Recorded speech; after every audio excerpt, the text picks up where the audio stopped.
Mateo, Angenyo, credit to the author. M2111-20.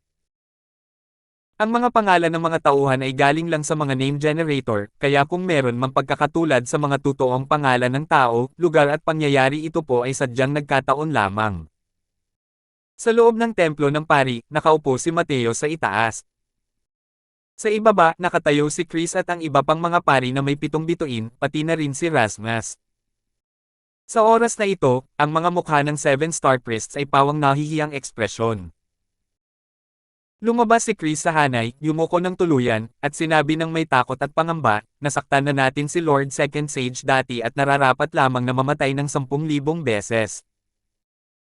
Nahihiyang tumingin si Rasmus habang nakayuko, nainsulto ni Rasmus si Lord Second Sage. Kamahalan, pakiusap na parusahan ka. Hindi napigilan ng grupo ng mga Emperya na palihim na mapaubo. Kahit ang Panginoong Emperador sa langit ay umamin sa kanyang pagkakamali. Nabuhay sila hanggang sa ganitong katandaan at ito talaga ang unang beses na nakakita sila ng ganitong eksena. Pero kung iisipin, makatuwiran naman ito. Ang pangalawang sage na personal na ipinagkaloob ng Sacred Ancestor High Priest, ang kanyang katayuan ay mas mataas pa sa High Priest Red Plume. Kaya niyang harapin ang pana ng isang Heavenly Emperor. Dahil sa talento at lakas na ipinakita ni Mateo, posible ring malampasan ang High Priest Red Plume sa hinaharap. Ikinumpas ni Mateo ang kanyang kamay at malamig na sinabi, dito na nagtatapos ang bagay na ito. Ginamit lang kayong lahat ng matandang sagradong ninuno, bakit naman bababa sa antas ninyo ang pantas na ito? Nagpalitan ng tingin ang lahat, hindi sigurado kung ano ang ibig sabihin nito. Pero nanginig din ang lahat nang marinig nila ito.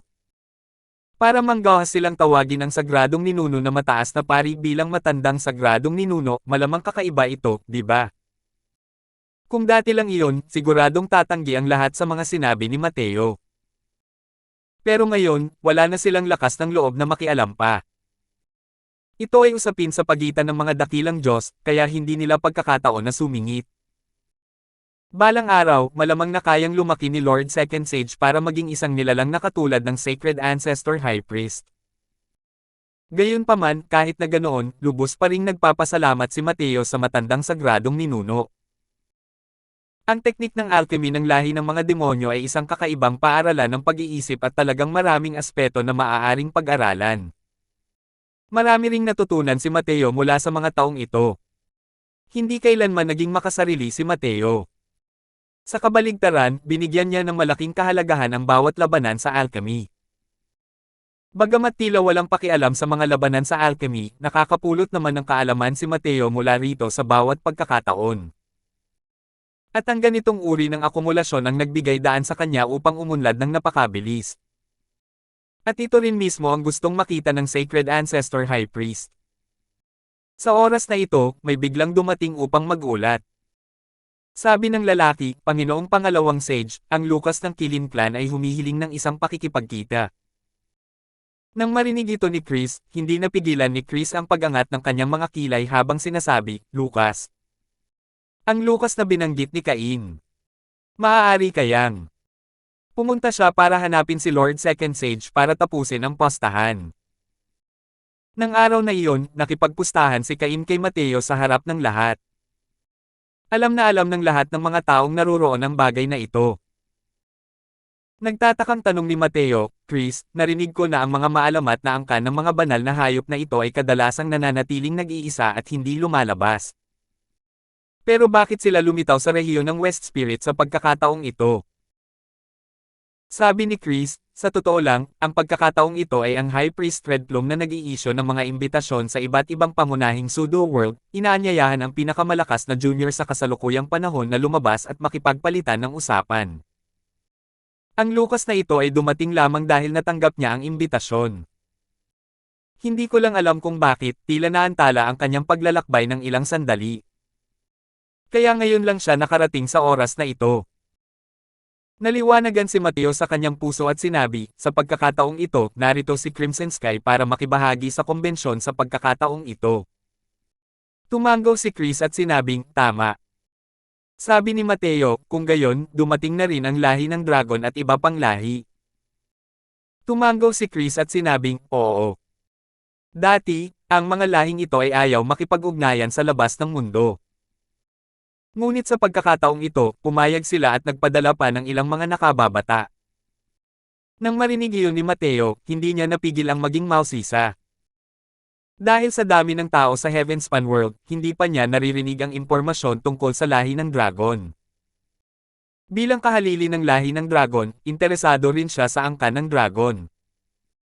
Mukhang sa pagkakataong ito, makakatagpo na niya ang mga makapangyarihang nilalang ng angkan ng dragon. Papasukin mo siya, malamig na sabi ni Mateo. Maya-maya lang, isang binata na may mukhang nagyayelo ang pumasok sa pasilyo. Binibigyan ko ng respeto ang pangalawang sage. Bahagya pang pinagsalikop ni Lucas ang kanyang mga kamay na may medyo pagmamataas. Nanlamig ang mukha ni Rasmus at sinabing, kawalang galang.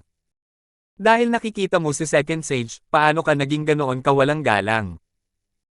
Nang makita si Rasmus, hindi napigilan ni Lucas ang pagkipot ng kanyang mga mata. Isa talaga itong makapangyarihang emperador ng langit. Gayunpaman, isa lamang itong bahagyang sorpresa. Dahil sa kanyang katayuan sa Kilin Clan, marami na siyang nakitang mga makapangyarihang Heavenly Emperor. Iyan ang pangalawang sage mo, hindi ang pangalawang sage ng Kilin Clan ko. Ano ang gusto mong gawin ko bago pa ito maituring na magalang? Tumingin si Lucas kay Rasmus at hindi nagsalita ng may paggalang o pagmamataas. Hindi napigilan ni Rasmus na mabilaukan ng marinig iyon. Ang pundasyon ng bawat angkan na ito ay hindi maarak ng mga tugatog na lahi ng Divine Beast. Dahil hindi ito nabuo sa loob ng napakaraming taon, sino ang mag-aakala kung gaano karaming mga makapangyarihang nilalang ang nagtatago sa loob ng kanilang mga peking mundo. Nang ibabaw ang Sacred Ancestor High Priest sa Demon Divine Region, ngunit isa lamang itong Demon Divine Region sa panlabas na anyo. Bukod pa rito, ang Sacred Ancestor High Priest ay mayroon lamang kakaibang paaralan ng pag-iisip sa alchemy daw, at hindi niya tunay na mapag-isa ang lahi ng mga demonyo. Sa lahi ng mga demonyo, mayroon pa ring ilang nilalang na ang lakas ay hindi natatalo ng Sacred Ancestor High Priest. Napakarami ng mga lahi ng mga demonyo. Ang ilang lahi ay makapangyarihan at hindi mas mahina kaysa sa mga lahi sa labas ng mundo. Tulad ng Kilin Clan, mayroon din silang kapital para maging mayabang. Pinisil si Rasmus gamit ang isang pangungusap, lumingon si Lucas kay Mateo at malamig na sinabi, pumunta ako rito para ipaalam sa iyo na ang napagkasunduang labanan sa pagitan ninyo ni Tio Cain noon ay hindi mabibilang. Sa sandaling lumabas ang mga salitang ito, agad na nagkagulo ang bulwagan. Ano? Isang bagay na napagkasunduan na, at binawi pa nila ang kanilang pangako. Ito. Napakawalan rin nito. Naiintindihan ko. Nakita na siguro nila ang lakas ni Lord Second Sage at takot silang matalo kay Lord Second Sage, kaya hindi na sila nang ahas na makipagkompetensya. Walang hiya talaga ang Kilin Clan. Labis na nagalit ang bawat isa sa mga paring naroon. Kayang-kaya talaga ng Kilin Clan ang ganitong klaseng walang hiyang aksyon. Kinilala na nila si Mateo, ang pangalawang sage na ito, sa kanilang mga puso. Ngayon, ang Kilin Clan ay talagang gumawa ng ganitong uri ng walang hiyang aksyon, pakiramdam nila ay naranasan nila ito mismo. Nanlamig ang mukha ni Lucas at sinabi niya sa seryosong boses, dapat kayong lahat ay makinig sa inyong mga salita. Ang aking Kilin Clan ay hindi ang maaaring apihin ninyo man. Sa nakatakdang postahan ni na Uncle Chen at Second Sage, wala ako roon. Hindi rin nila hiningi ang aking opinyon. Masyadong minamaliit ang ganitong uri ng kasunduan, kaya paano ito maituturing na mahalaga? Si Lucas ay isang Empyrean lamang sa unang yugto, ngunit ang kanyang lahi ay marangal. Sa pagbigkas ng mga salitang ito, mayroon itong sariling kamahalan. Bukod pa rito, ang Kilin Clan ay walang kapantay na makapangyarihan, ito ay isang bagay na alam ng lahat sa lahi ng mga demonyo. Kung talagang makakasakit sa Kilin Clan, mahihirapan din itong linisin ang kalat. Pagkatapos magsalita, humarap muli si Lucas kay Mateo at nagbanta, pangalawang sage, kinuha mo ang mahalagang kayamanan ng aking Kilin Clan, katumbas ito ng pagiging kaaway ng aking Kilin Clan. May payo si Lucas sa iyo. Mas mabuting ipadala mo ang buto ng emperador pabalik sa Kilin Clan. Kung hindi, ikaw mismo ang managot. Natuwa si Mateo nang marinig iyon. Ang kawalang hiyaan ng Kilin Clan ay talagang naputol mula sa iisang tela. Tumingin siya kay Lucas at nakangiting sinabi, "Oh. Iniisip ko kung ano ang magiging kahihinatnan nito." Malamig na tumawa si Lucas at sinabing, si Second Sage ay mula sa sangkatauhan at malamang ay hindi pa alam ang kapangyarihan ng Kilin Clan ko, tama ba? Ang lakas ng Kilin Clan ko ay kayang makipagsabayan sa kalahati ng mga lahi ng demonyo sa labas ng mundo. Ikaw, timbangin mo ang sarili mo kung gayon. Column. Pagkatapos mag-usap, tumalikod na si Lucas at umalis. Tumigil ka. Malamig na sigaw ni Mateo. Pinayagan ba kitang umalis? Lumingon si Lucas at hindi napigil ang matawa habang sinasabi, ano? Base sa iyo, isang True God Realm, gusto mo rin akong patigilin. O sa tingin mo ba ay nang ahas silang pilitin akong pigilan? 2112. Tumingin si Lucas kay Mateo at sinabi ang mga salitang iyon ng may mapanghamak na ekspresyon sa kanyang mukha. Ang labanang ito sa alkemiya ay talagang nagdulot sa kanya ng hindi maipaliwanag na pagkagulat, at nakaramdam pa nga ng hiya sa kanyang pagiging hindi karapat-dapat. Pero ano kaya? Maaari kayang dahil dito, magbibigay ang Kilin Clan ng isang kayamanan ng peak Empyrean Spirit. Anong klaseng konsepto ang isang kayamanan ng espiritu ng Empyrean? Isa iyan na kayamanan na kasing level ng World Suppressing Steel at Soul Suppressing Pearl. Ang mga ganitong kayamanan ay maaaring supulan ng isang rehiyon at magdala ng napakagandang kapalaran. Ang kakayahang umangat ng walang kapantay ay mayroong hindi mapaghihiwalay na ugnayan sa dalawang kayamanang ito. Isang napakalaking kayamanan, kahit na inilagay sa Kilin Clan, hindi ito maituturing na isang bagay na hindi dapat itapon. Kung hindi dahil sa sobrang kaakit-akit at pambihira ng buto ng emperador ng Kilin, imposibleng makapagmungkahi si Cain ng ganitong uri ng labanan sa alchemy. Pero ngayon, natuklasan nila na wala ng pag-asa pang manalo, at ang tanging magagawa lang nila ay ang ganitong uri ng walang hiyang pamamaraan para tapusin ang taya na ito. Hindi talaga seryoso si Lucas kay Mateo. Kahit na siya ay Second Sage, hindi rin siya kayang pamwesto sa ibabaw ng ulo ng Kilin Clan. Ganoon ba? Hindi kita pwedeng panatilihin dito, pero paano naman? Malamig ang tingin ni Mateo habang dahan-dahan niyang kinukuha ang buto ng emperador. Sa sandaling lumitaw ang buto ng emperador, isang kapangyarihang tila nagmula pa sa sinaunang panahon ang biglang bumaba. Lahat ng mga powerhouse sa bulwagan ay nakaramdam ng paglubog ng kanilang mga balikat, isang napakalaking presyon ang bumababa mula sa kalangitan. Nag-iba ang kulay ng mga mukha ng lahat. Noong araw na iyon, nang bunutin ni Mateo ang buto ng emperador, hindi niya ginamit ang kapangyarihang nasa loob ng buto ng emperador.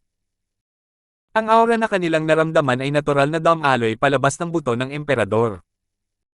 Pero ngayon, ang presyon sa buto ng emperador ay puspusan na. Kahit ang mga Empyrean na ito ay nakaramdam ng matinding presyon. Siyempre, isa lamang itong pressure, hindi nito binigyan si Mateo ng kapangyarihang makipaglaban sa mga Empyrean. Pero may isang taong naiiba. Ang taong iyon ay si Lucas. Ito ay isang buto ng emperador mula sa sinaunang panahon, ang ninuno ng kasalukuyang ninuno ng Kilin Clan. Gaano ba karangal ang lahi at gaano ba kalakas ang pressure? Ang ganitong uri ng pressure ay nagmula sa kaibuturan ng bloodline at nagmula sa kaibuturan ng kaluluwa. Lumuhad ka para sa akin. Ang sigaw ni Mateo ay katulad ng tambol sa gabi at kampana sa umaga sa isang monasteryo. Hiniram ang lakas ng buto ng emperador, nayanig ito hanggang sa walang humpay na yumanig ang malaking bulwagan. Sinabi sa kanya ng isip ni Lucas na hindi siya dapat lumuhad. Gayunpaman, tila hindi sinunod ng kanyang katawan at kaluluwa ang kanyang mga utos. Para bang may demonyo sa puso niya, sinasabihan siyang lumuhad, lumuhad. Sa gitna ng panginginig ni Lucas, dahan-dahan siyang lumuhad. Mahahalata mula sa kanyang katawan na ang kanyang buong pagkatao ay dumaranas ng matinding pakikibaka. Gayunpaman, wala itong naging saysay. Sa ilalim ng napakalakas na bloodline pressure, hindi na talaga nakinig ang katawan niya sa mga utos. Nang sandaling iyon nang dumampi ang mga tuhod ni Lucas sa lupa, walang katapusang kahihiyan ng bomb-alot sa kanyang puso. Malamig niyang tiningnan si Mateo, ang mga matang namumula sa galit habang umuungal, "Mateo, nang ahas ka bang ipahiya ako? Sa pagpapahiya sa Killing Clan ko, mamamatay ka ng walang libingan.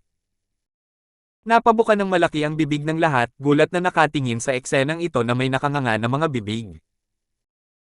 Kahit ang isang makapangyarihang Heavenly Emperor tulad ni Rasmus ay nakatitig din ng nanlalaki ang mga mata at natigilan sa oras na ito. Isang sinaunang uri ng hayop tulad ng Killing Clan, hindi lamang sila makapangyarihan, ang lakas ng kanilang lahi ay napakalakas din hanggang sa sukdulan.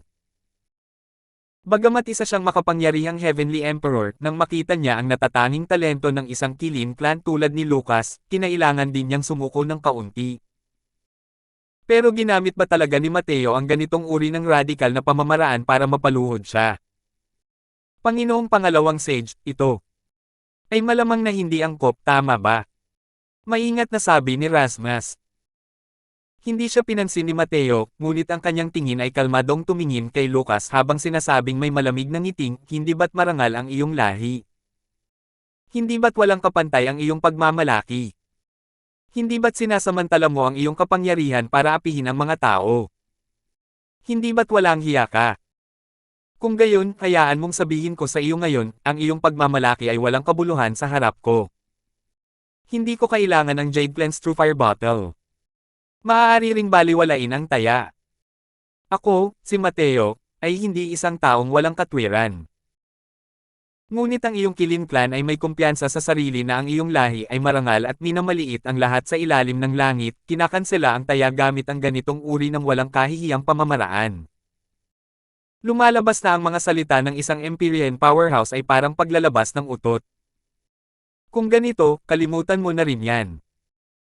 Pero tumakbo ka pa sa harap ko para magyabang at magpakitang gilas, gusto mong ibigay ko ang buto ng emperador gamit ang dalawang kamay. Minsan o dalawang beses man, kalimutan mo na, pero iniisip niyo talaga ang malambot na Persimmon, Mateo, at kayang takutin ng kahit sinong Tom, Dick, o Harry. Man!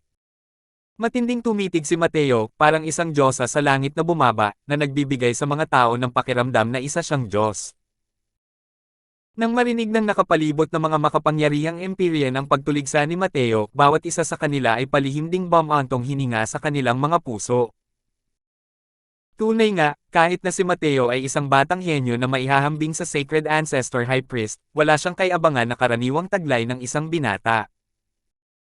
Kahit na nagmamataas si Crimson Sky sa harap niya, binaliwala lang ito ni Mateo at ngumiti sa huli. Pero sumobra na ang Killing Clan na ito. Alam ng lahat ng naruroon ang bagay na iyon noong araw na iyon. Nang makita ni Wallen si Mateo, sinabi niya na ang buto ng emperador ay sa Killing Clan at labis itong mapang-api. Maya-maya, biglang lumabas si Elijah at ganoon din ang nangyari. Maya-maya, lumabas si Cain, ang makapangyarihang ekspertong nasa huling yugto ng Empyrean, at ganoon din siya. Nang matuklasan niya ang pagkakakilanlan ni Mateo sa huli at alam niyang hindi na magagawa ang bagay na iyon, gumamit siya ng pusta para makuha ito sa pamamagitan ng dahas at panlilinlang. Gayunpaman, matapos masaksihan ang lakas ni Mateo, muling binawi ng Killing Clan ang kanilang pangako. Kung sumuko sila sa kanilang pangako, kalimutan mo na lang, lumapit ka at sabihin mo ng maayos. Yumuko ka at aminin ang iyong pagkakamali, marahil ay hindi na ito pagtatawaran ni Mateo. Gayunpaman, pinalabas ng Lucas na ito na siya ang numero 1 sa ilalim ng kalangitan at tumakbo sa harap ni Mateo para magayos. Hindi pinansin ang pagkansela ng pastahan sa ganitong uri ng walang hiyang dahilan, gusto pa niyang ibigay ni Mateo ang buto ng emperador gamit ang dalawang kamay. Kahit ang isang clay bodhisattva ay may kaunting galit, lalo na si Mateo, ang henyong ito na nagtamasa ng tagumpay sa murang edad at may katayuang maihahambing sa Sacred Ancestor High Priest. Kahit gaano pa kagaan ang loob ng isang tao, may hangganan din naman yun, di ba? Hindi lang nila inaasahan na ang buto ng emperador ni Mateo ay may ganitong nakakatakot na kapangyarihan, para mapilit ang Empyrean realm na si Lucas na direktang lumuhod. Hindi ka ba mapagmataas? Hindi ba't marangal ang lahi mo? Kung gayon ay tatapakan ko ang lahat ng iyong kayabangan. Pagkatapos magsalita, yumuko si Mateo, direktang natapakan ang mukha ni Lucas at napahiga sa sahig. Direktang yamakap ang napakalaking puwersa hanggang sa mabitak ang lupa. Hindi sulit banggitin ni Lucas ang lakas ni Mateo. Medyo masakit lang talaga ang mukha niya. Ngunit ang kahihiyan sa kanyang puso ay umabot sa sukdulan sa sandaling ito. Nagngingit-ngit siya at sinabing may bahid ng galit, "Mateo, kung may lakas ka ng loob, patayin mo ako. Hanggat hindi mo ako papatayin ngayon, jijilingin ko ang mga buto mo at ipapaalam ko sa iyo ang tinatawag na tunay na pagsisisi." Gaano ba ka-proud ang Kilin Clan? Ang pangyayari ngayon ang magiging panghabang buhay niyang ngiti. Paano siyang hindi magagalit? Pero kahit na pinagbabantaan niya si Mateo, hindi siya nag-aalala na may gagawin talaga si Mateo sa kanya. Ang pagpapahiya sa kanya ng ganito ay ang limitasyon na ng kaya niyang gawin. Talaga bang nang-ahas siyang patayin si Lucas? Hindi kayang tiisin ni Mateo ang mga kahihinatnan ng pagpatay sa kanya. Maliban na lang, minamaliit niya ang determinasyon ni Mateo. Palagi siyang sumusuko sa mga mahinaong taktika at hindi yumuyuko sa puwersa. Kahit na may dumating na Transcendent Heavenly Emperor, makakalimutan pa rin niya ang pagpapayo ko kay Mateo, lalo na ang isang simpleng Lucas. Para lamang makita ang pagnanasang pumatay na lumitaw sa mga mata ni Mateo. Hawak na niya ang espadang may buto sa kanyang kamay. Huho! Sa tingin mo ba dahil may taga-suporta ka ng Kilin Clan, wala akong gagawin sa'yo? Dahil ganoon nga, papaalisin na kita. Gusto kong makita kung ano ang magagawa sa akin ng Kilin Clan. 2123. Isang bahid ng paghamak ang sumilay sa sulok ng bibig ni Mateo habang direktang nakausli ang espadang may buto. Isang banta ng kamatayan ang biglang sumulpot mula sa harapan. Malaki ang ipinagbago ng ekspresyon ni Lucas. Hindi niya inakalang talagang nang-ahas si Mateo na patayin siya. Hindi kaya't walang pakialam ang lalaking ito sa mga kahihinatnan nito. Nang akala niya ay patay na siya, sunod-sunod na manipis na asol na sinulid ang hamarang sa harap ni Lucas. Hindi na talaga kayang gumalaw pa ang espada ni Mateo na may buto. Lumiit ang mga mag-aaral ng lahat ng mga Empyrean na naroon. Iyon ang marka ng Dao, ang tanda ng isang makapangyarihang emperador sa langit. Ang ganitong uri ng kapangyarihan ay kasing lakas ng langit at lupa, hindi ito kayang labanan ng mga mortal. Nang makita ni Lucas Chi ang paglitaw ng marka ng Dao, alam niyang hindi basta-basta papanoorin ni Rasmus ang kanyang pagkamatay, at hindi niya maiwasang matuwa ng sobra. Kung kikilos na ang isang Heavenly Emperor, sino pa ang makakapatay sa kanya rito? Nanlamig ang ekspresyon ni Mateo at tumingin kay Rasmus at sinabi sa seryosong boses, "Gusto mo ba akong pigilan?" Yumuko si Rasmus at sinabing, "Panginoong sagradong mataas na pari ng mga ninuno, napakataas ng katayuan ni Lucas sa Kilin Clan. Hindi siya maaaring patayin. Kapag napatay na, tiyak na makakaakit ito ng mabangis na paghihiganti ng Kilin Clan." Sa oras na iyon, kahit ang sagradong mataas na pari ng mga ninuno ay maaaring hindi ka rin maprotektahan. Nang marinig iyon ni Lucas, tila naunawaan na niya ang huling paraan para makapagligtas ng buhay, at umungol ng malakas, "Mateo, ako ang magiging alchemy daw ng Kilin Clan, ang kahalili ni Ancestor si Chen. Kung maglalakas loob kang patayin ako, tiyak na pagsisisihan mo." Malamig na tumawa si Mateo at sinabing, "Hindi mo talaga mababago ang ugali mo. Sa puntong ito, nangangahas ka pa ring takutin ako." Nanlamig ang tingin niya, at humarap kay Rasmus at malamig na sinabi, "Kapag may ginagawa ang pantas na ito, hindi mo na kailangang sumama at makialam. Gusto mo ba talaga akong pigilan?" Nagmuni-muni sandali si Rasmus at sa wakas ay bumantong hininga at sinabing, "Panginoong Pangalawang Sage, ginagawa ko ito para sa iyong ikabubuti. Ayaw ko rin na ang lahi ng mga demonyo ay mahulog sa panloob na alitan. Hayaan mong umalis si Young Master Lucas. Ang emperador na ito ang hihingi ng tawad kay Lord Pangalawang Sage mamaya." Para kay Rasmus, ang pagpatay kay Lucas ay isang malaking bagay. Kapag napukaw nila ang Kilin Clan, maaari silang umugong at mapunta sa magulong panahon ng buong Demon Divine Region. Kahit malaki ang titulo ni Mateo bilang Second Sage, isa lamang siyang True God Realm sa huli. Ang respeto ni Rasmus ay ganap na para sa Sacred Ancestor High Priest, at hindi para kay Mateo. Para kay Mateo mismo, si Rasmus ay hindi masyadong natakot at namangha. Kahit gaano pa kaganda ang pagganap ni Mateo, isa pa rin itong henyo na hindi pa lumalago. Sa huli, ibang-iba ang antas niya kumpara sa isang makapangyarihang Heavenly Emperor na katulad niya. Tumawa ng malakas si Mateo. Ang aura sa kanyang katawan ay umaalon hanggang sa langit. Gayunpaman, sa harap ng lakas ng isang makapangyarihang emperador sa langit, si Mateo ay tila walang halaga. Hindi pa rin makausad kahit kaunti ang kanyang espadang may buto. Umiling si Rasmus at bumantong hininga, Lord Second Sage, sumuko ka na. Ang lakas ng isang makapangyarihang emperador sa langit, hindi mo kayang isipin yan. Hindi kayang panoorin ng emperador na ito na gumawa ka ng mali at lumampas sa katubusan. Pero sa oras na ito, sunod-sunod na manipis na asol na sinulid ang gumapang palabas sa katawan ni Mateo. Unti-unting nanlamig ang mga mata ni Mateo. Sa ilalim ng asol na pinong sinulid, biglang gumuho ang kapangyarihan ni Rasmus kasabay ng isang malakas na kalabog. Nanliit ang mga mata ni Rasmus, gusto sanang gumalaw muli, ngunit huli na ang lahat. Puchi! Direktang tumagos ang espadang may buto sa dibdib ni Lucas. Walang habas na sinira ng marahas na batas ng sword daw ang mga lamang loob ni Lucas. Gaano kalakas ang Empyrean Realm? Pero sa harap ng mga marka ng Dao, ano ang halaga nito? Hanggang kamatayan, nanlaki ang mga mata ni Lucas, halatang hindi makapaniwala sa lahat ng nangyayari sa harap niya. Paano magagawa ng isang True God Realm na malampasan ang mga markang Dao na inilatag ng isang Heavenly Emperor? Sa oras na ito, isang bakas ng panghihinayang ang lumitaw sa kanyang puso. Kung susuko siya kay Mateo, baka iba ang maging resulta, di ba? Ang pagmamataas, ang bagay na ito, ay talagang nagiging sanhi ng pagkamatay ng mga tao minsan. Ito.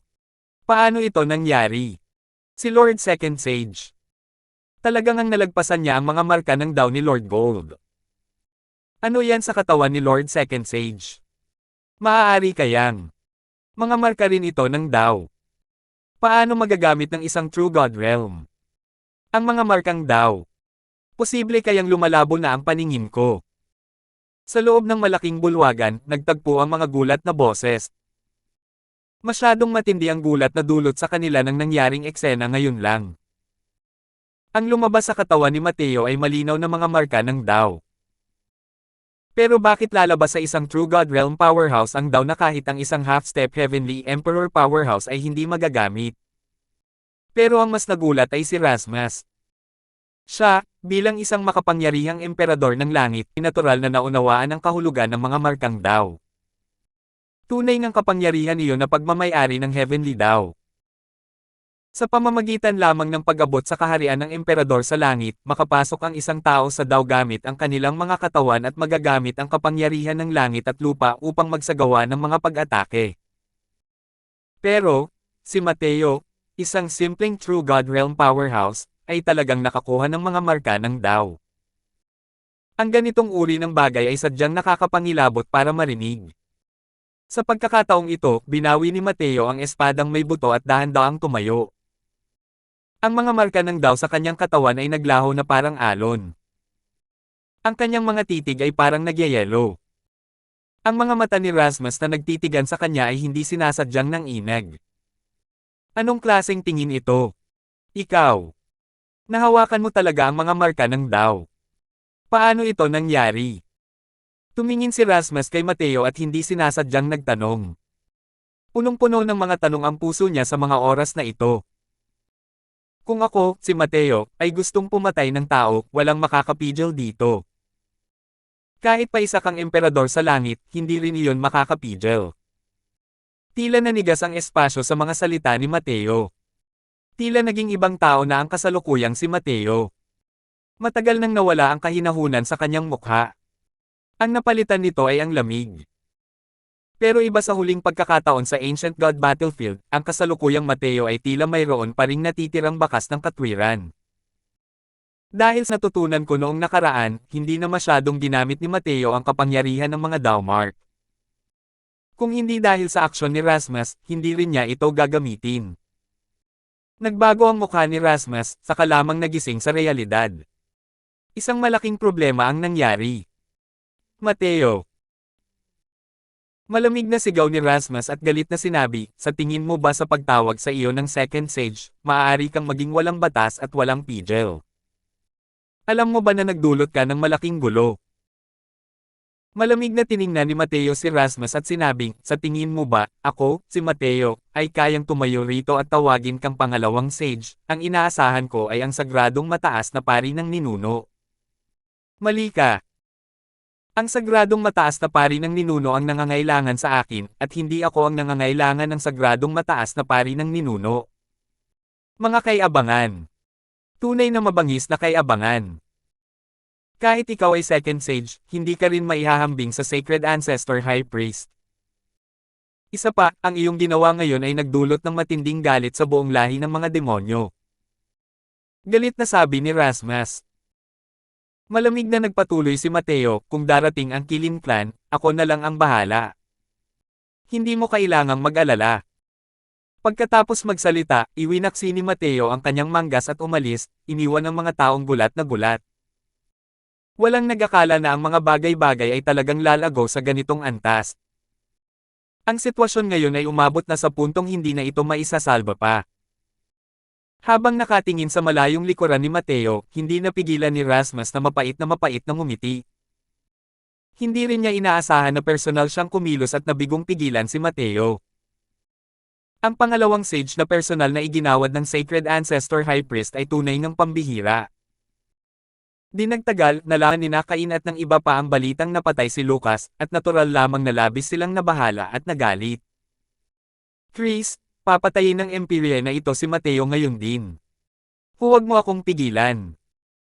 Kahit na siya ang pangalawang sage na pumapatay sa henyo ng alchemy ng aking Killing Clan, kailangan pa rin niyang gumawa ng pagbabago gamit ang kamatayan. Sa harap ni Chris, si Cain ay nasa matinding galit. Sino ang mag-aakala na umiling lang si Chris at mapait na ngumiti habang sinasabing, hindi kita pipigilan. Ang totoo lang, natatakot ako na kahit pumunta ka, hindi mo rin mapapatay si Lord Second Sage. 2114. Nang marinig ang paliwanag ni Chris, si Cain ay nabigla sa gulat. Tunay ngang pambihira ang buto ng emperador na iyon. Dahil sa katayuan ni Cain, natural lang na nakakita na siya ng mga buto ng emperador na naipasa mula sa mga ninuno. Pero hindi pa niya naririnig na kayang supulan ng buto ng emperador ang bloodline at mawala ng kahit kaunting lakas ang Killing Clan para gumanti. Lalo na't isa palang Empyrean powerhouse si Lucas. Hindi ba't ibig sabihin niyan ay hanggat hawak ni Mateo ang buto ng emperador sa kanyang kamay, nasa posisyon siyang hindi matatalo kapag nakaharap niya ang mga Empyrean ng Killing Clan. Hinding-hindi, dapat ibalik ang buto ng emperador na ito sa angkan. Malapit na, Chris, ang bagay na ito, naalala na ito ng aking Killing Clan. Hintayin mo na lang ang galit ng aking Killing Clan sa iyong West Spirit Region. Wallen, tara na. Pagkatapos mag-usap, isinama ni Cain si Wallen at ang iba pa, at saka sila umalis ng may pagtatampo. Matagal nang inaasahan ni Chris ang ganitong eksena. Nang makita ang sitwasyon, hindi niya mapigil ang mapait na mapait. Tila hindi na maiiwasan ang isang bagyo ng dugo.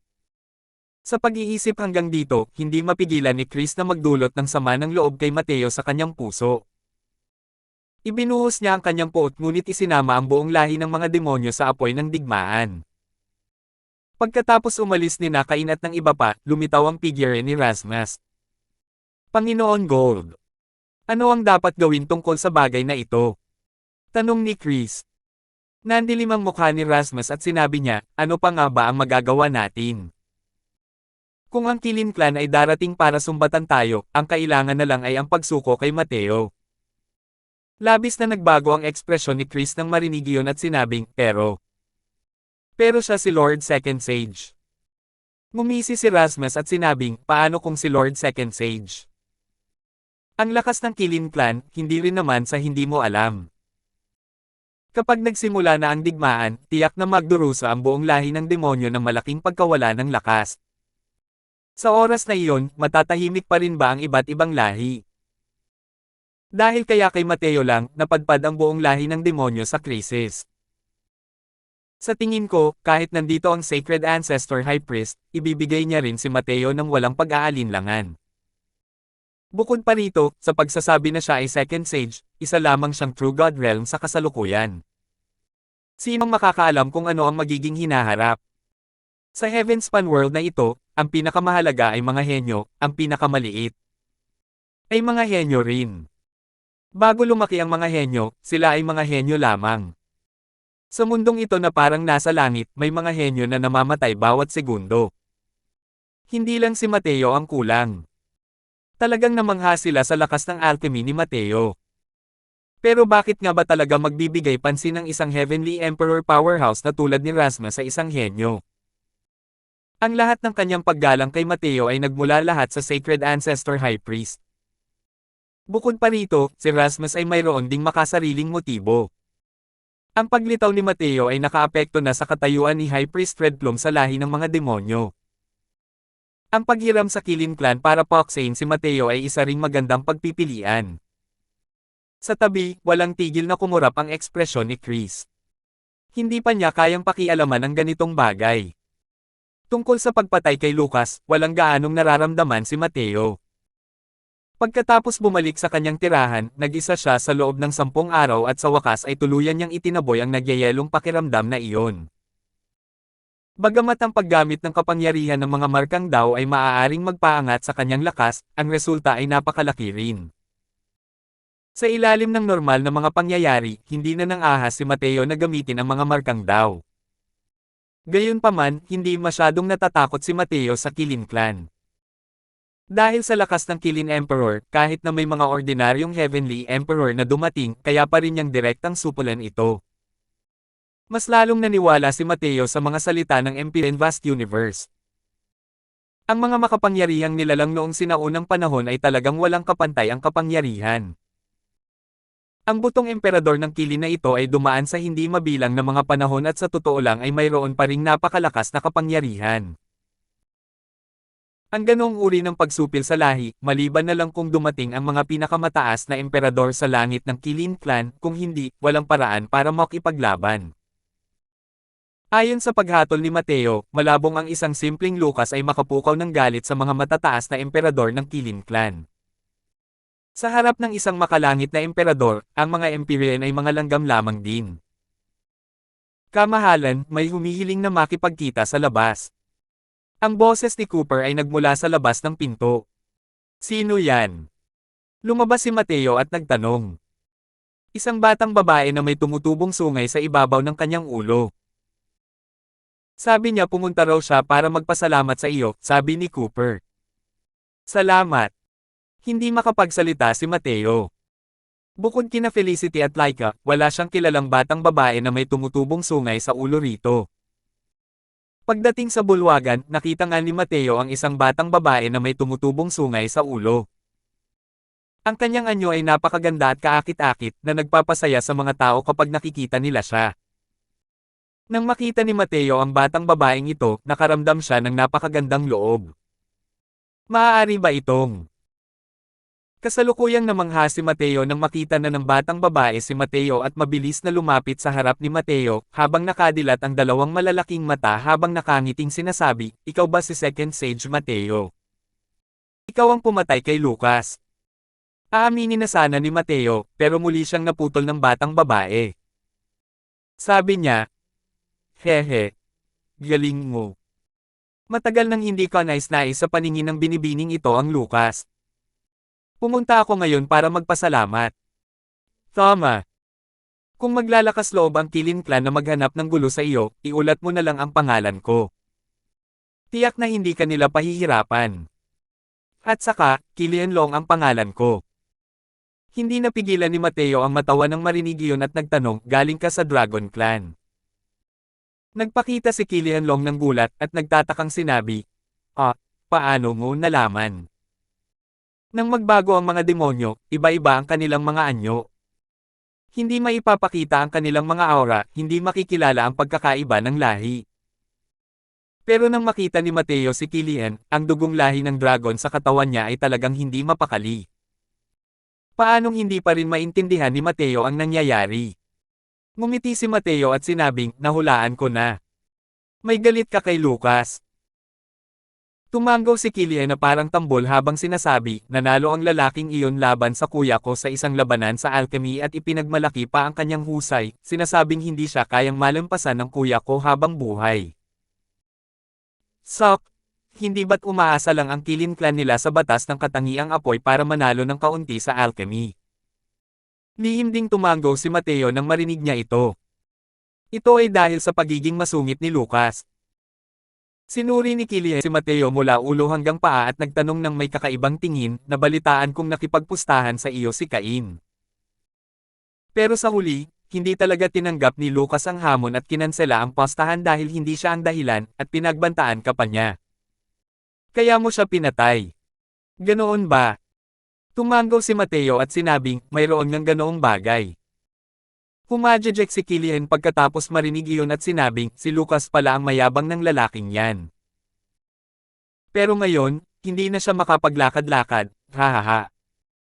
Habang nagsasalita hanggang sa likuran, tumawa si Killian hanggang sa nanginginig ito sa kakatawa, tila tuwang-tuwa. Natatawang tinapik ni Killian ang balikat ni Mateo na parang isang medyo matanda at mayabang na sinabi, tandaan mo, kung ang mga kasamahan ng Kilin clan ay pupunta para maghanap ng gulo sa iyo, isumbong mo lang ang pangalan ko, Killian, naiintindihan mo ba? Nakakatawa para kay Mateo. Anong klaseng mga nilalang ang may pinakamalaking kapangyarihan sa Kilin clan? Bakit kanila matatakot, ha? Pero, sa batang ito na parang bata at walang muwang, hindi niya talaga matiis na tumanggi. Nakangiting tumango siya at sinabing, Killian, sige. Naalala ko na. Killian. Killian. Nandito ka ba o hindi? Sa labas ng pinto, biglang may narinig akong nag-aalalang boses. Nang marinig iyon ni Killian, hindi niya napigil ang mabigla, at dali-daling tumakbo papunta sa likurang bahagi. Sa huli, lumingon pa siya at binalaan si Mateo, bawal sabihin na nandito ako, naiintindihan mo ba? Kung hindi, bubugbugin kita. Inilabas ni Killian ang kanyang maliit na kamao, may nagbabantang ekspresyon sa kanyang mukha, pagkatapos ay padubog siyang pumasok sa likurang pasilyo. Sa oras na ito, isang gwapong binata ang nagmamadaling pumasok sa malaking bulwagan. Nang makita si Mateo, pinagsalikop ng binata ang kanyang mga kamay at sinabing, kapatid na ito, may nakita ka na bang batang babae na may tumutubong sungay sa ulo? Ngumiti si Mateo at sinabing, nakita ko na siya dati. Nagtatago siya sa likurang bahagi. 2115. Nagulat ang binata. Sa oras na ito, lumabas na si Killian mula sa likurang pasilyo, gamit ang mga matang nakamamatay upang tingnan si Mateo. Mateo, nagtiwala ako sa iyo. Pero pinagtaksilan mo talaga ako. Galit na sabi ni Killian. Tumawa si Mateo nang may pag-aalinlangan at sinabing, Iho, tatakas ka sa bahay, mag-aalala ang pamilya mo. Ang pagsasabi mo na nagpapasalamat ka sa pagpatay kay Lucas ay nagpapakita na mahal mo talaga ang kuya mo. Paano mo siya matitiis na mag-alala? Natigilan si Killian at nagpakita ng malalim na ekspresyon. Sa tabi, si Grover Long ay gulat na hindi makapagsalita. Tiningnan niya si Mateo nang hindi makapaniwala at sinabing, Ikaw. Ikaw ang pumatay kay Lucas.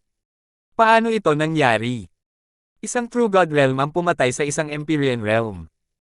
Pakiramdam ni Grover ay nagyayabang ang lalaking ito. Hinawakan ni Killian ang kanyang ulo gamit ang kanyang kamay at nagpakita ng galit na itsura dahil sa hindi niya pagtupad sa inaasahan habang sinasabi, ikaw na hanggal na kuya. Ang bagay na ito ay nagdulot na ng malaking sensasyon sa buong lungsod, ngunit hindi mo talaga alam. Siya ay tinatawag na Mateo, ang pangalawang sage na personal na ipinagkaloob ng Sacred Ancestor High Priest. Siya ay kahanga-hanga. Baka sa mukha ni Grover ang gulat. Malinaw na hindi niya lubos na maintindihan ang mga nangyayari. Pangalawang sage. Hindi niya talaga inaasahan na ang binatang ito na nasa harap niya ay may ganito kagandang pinagmulan. Hindi naapektuhan ni Killian ang pagkabigla ni Grover at humarap kay Mateo at sinabing parang medyo matanda na, You. Sa tingin ko ay makatwiran naman ang sinabi mo, pero sa wakas ay nakalabas din ako.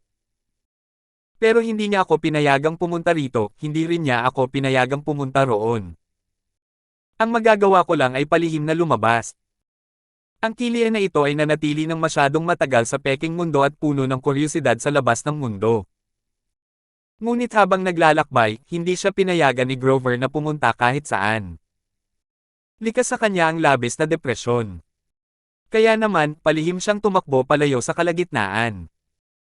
Dumating lamang si Grover pagkalipas ng ilang araw upang hanapin si Killian, kaya hindi niya narinig ang tungkol sa pagpatay ni Mateo kay Lucas. Ngumiti si Mateo at sinabing, nag-aalala rin ang kuya mo sa kaligtasan mo. Kaya nga hindi kanya hinayaang gumalaw, hindi ba? Napaisip si Killian at tumango, ngunit umiling ulit siya at sinabing, napakahusay ko. Tumawa si Mateo at sinabing, mga bisita ang mga darating. Dahil lahat kayo ay dumating, maupo kayo at uminom ng isang tasa ng alak. Yay! Yay! Gustong-gusto ko pag-inom ng alak. Sabi ni Killian nang may nasasabik na tingin. Ilang tasa ng alak ang naubos sa tiyan, medyo lasing na si Killian. Pero ang kanyang magandang mukha ay kumikinang sa pula, mukhang napakaganda. Humuni si Killian. Sa wakas ay naintindihan na rin ni Grover kung sino si Mateo. Ngunit mas lalo siyang nagulat sa kanyang puso. Ang binatang ito ay talagang hindi kapanipaniwala. Nakipaglaban na siya kay Lucas dati at alam niya ang lakas ng alchemy ni Lucas at mas alam pa niya ang tungkol sa kanyang pagmamataas. Pero wala talagang lakas ng loob si Lucas na humarap kay Mateo. Dahil sa kagustuhang subukan ang kanyang kakayahan, gusto pa nga ni Grover na makipag-sparring kay Mateo ng kaunti. Ang resulta ay natural na inaabuso siya hanggang sa magkulay itim at asul ang buong katawan niya. Sa ganitong paraan, mas hinangaan ni Grover si Mateo. Sa wakas ay nalaman na niya kung bakit wala man lang lakas ng loob na kumilos si Lucas. Masayang pinagmasdan ni Killian si Mateo sa tabi, lubos na hinahangaan ang mga ito. Si Grover ay isa ring panatiko sa alchemy, nakipag-usap ng malalim kay Mateo sa loob ng 3 araw at 3 gabi bago siya lubos na nasiyahan. Hay nako, gumagabi na. Elder Lysen, siguradong nag-aalala na silang lahat sa paghihintay. Kung hindi, gugustuhin ko talagang kumonsulte kay Brother Croswell ng ilang buwan pa, sabi ni Grover na may bahid ng panghihinayang. Ngumiti si Mateo at sinabing, huwag kang mag-alala. Basta't handa kayo, maaari ninyo akong hanapin anumang oras. Nagulat si Grover nang marinig iyon at sinabi, kapatid na Croswell, totoo ba ito? Tumango si Mateo at sinabing, napakasaya ko sa inyong magkapatid. Ang pagtingin sa inyo ay parang pagtingin ko sa aking mga kamag-anak, natural lang na hindi ako tatanggi. Paulit-ulit na tumango si Killian at sinabing, oo, totoo, mayroon din akong ganitong pakiramdam. Noong unang beses kitang nakita, parang nakakita ako ng isang kuya. Pagkatapos ng kaunting kwentuhan, umalis na ang dalawa. Hindi nagtagal, paulit-ulit na hinimok ni Killian si Mateo, kailangan mong tandaan. Kung maglalakas loob ang Killian clan na apihin ka, iulat mo lang ang pangalan ko. Hindi ito pinansin ni Mateo at ngumiti lang at natural lang na hindi niya ito sineryoso. Pagkalipas ng 3 araw, isang napakalakas na aura ang agad na bumalot sa buong lungsod na siyang dahilan ng pagka-asphyxiate ng mga tao. Sa sandaling ito, 2 salita ang biglang pumasok sa isip ng lahat, Emperador ng Langit. Ang makapangyarihang aura na ito na parang isang Diyos, tanging ang mga powerhouse ng Heavenly Emperor sa mga alamat lamang ang maaaring magtaglay nito. Ang emperador na ito ay ang makalangit na emperador na si Johan ng Killian Clan. Bigyan ninyo kayong lahat ng 100 hininga ng oras. Ibigay ninyo ang punong kriminal, si Mateo. Kung hindi, ang buong lungsod ay malilipol. Isang tinig na kahalintulad ng kulog ang umalangaw-ngaw sa pandinig ng bawat demonyo sa lungsod. Ang mga makapangyarihang nilalang ng lahing demonyo sa lungsod ay pawang Mapotla. Ang mga medyo mahina ay nasugatan pa ng boses na ito. Powerhouse ng Heavenly Emperor.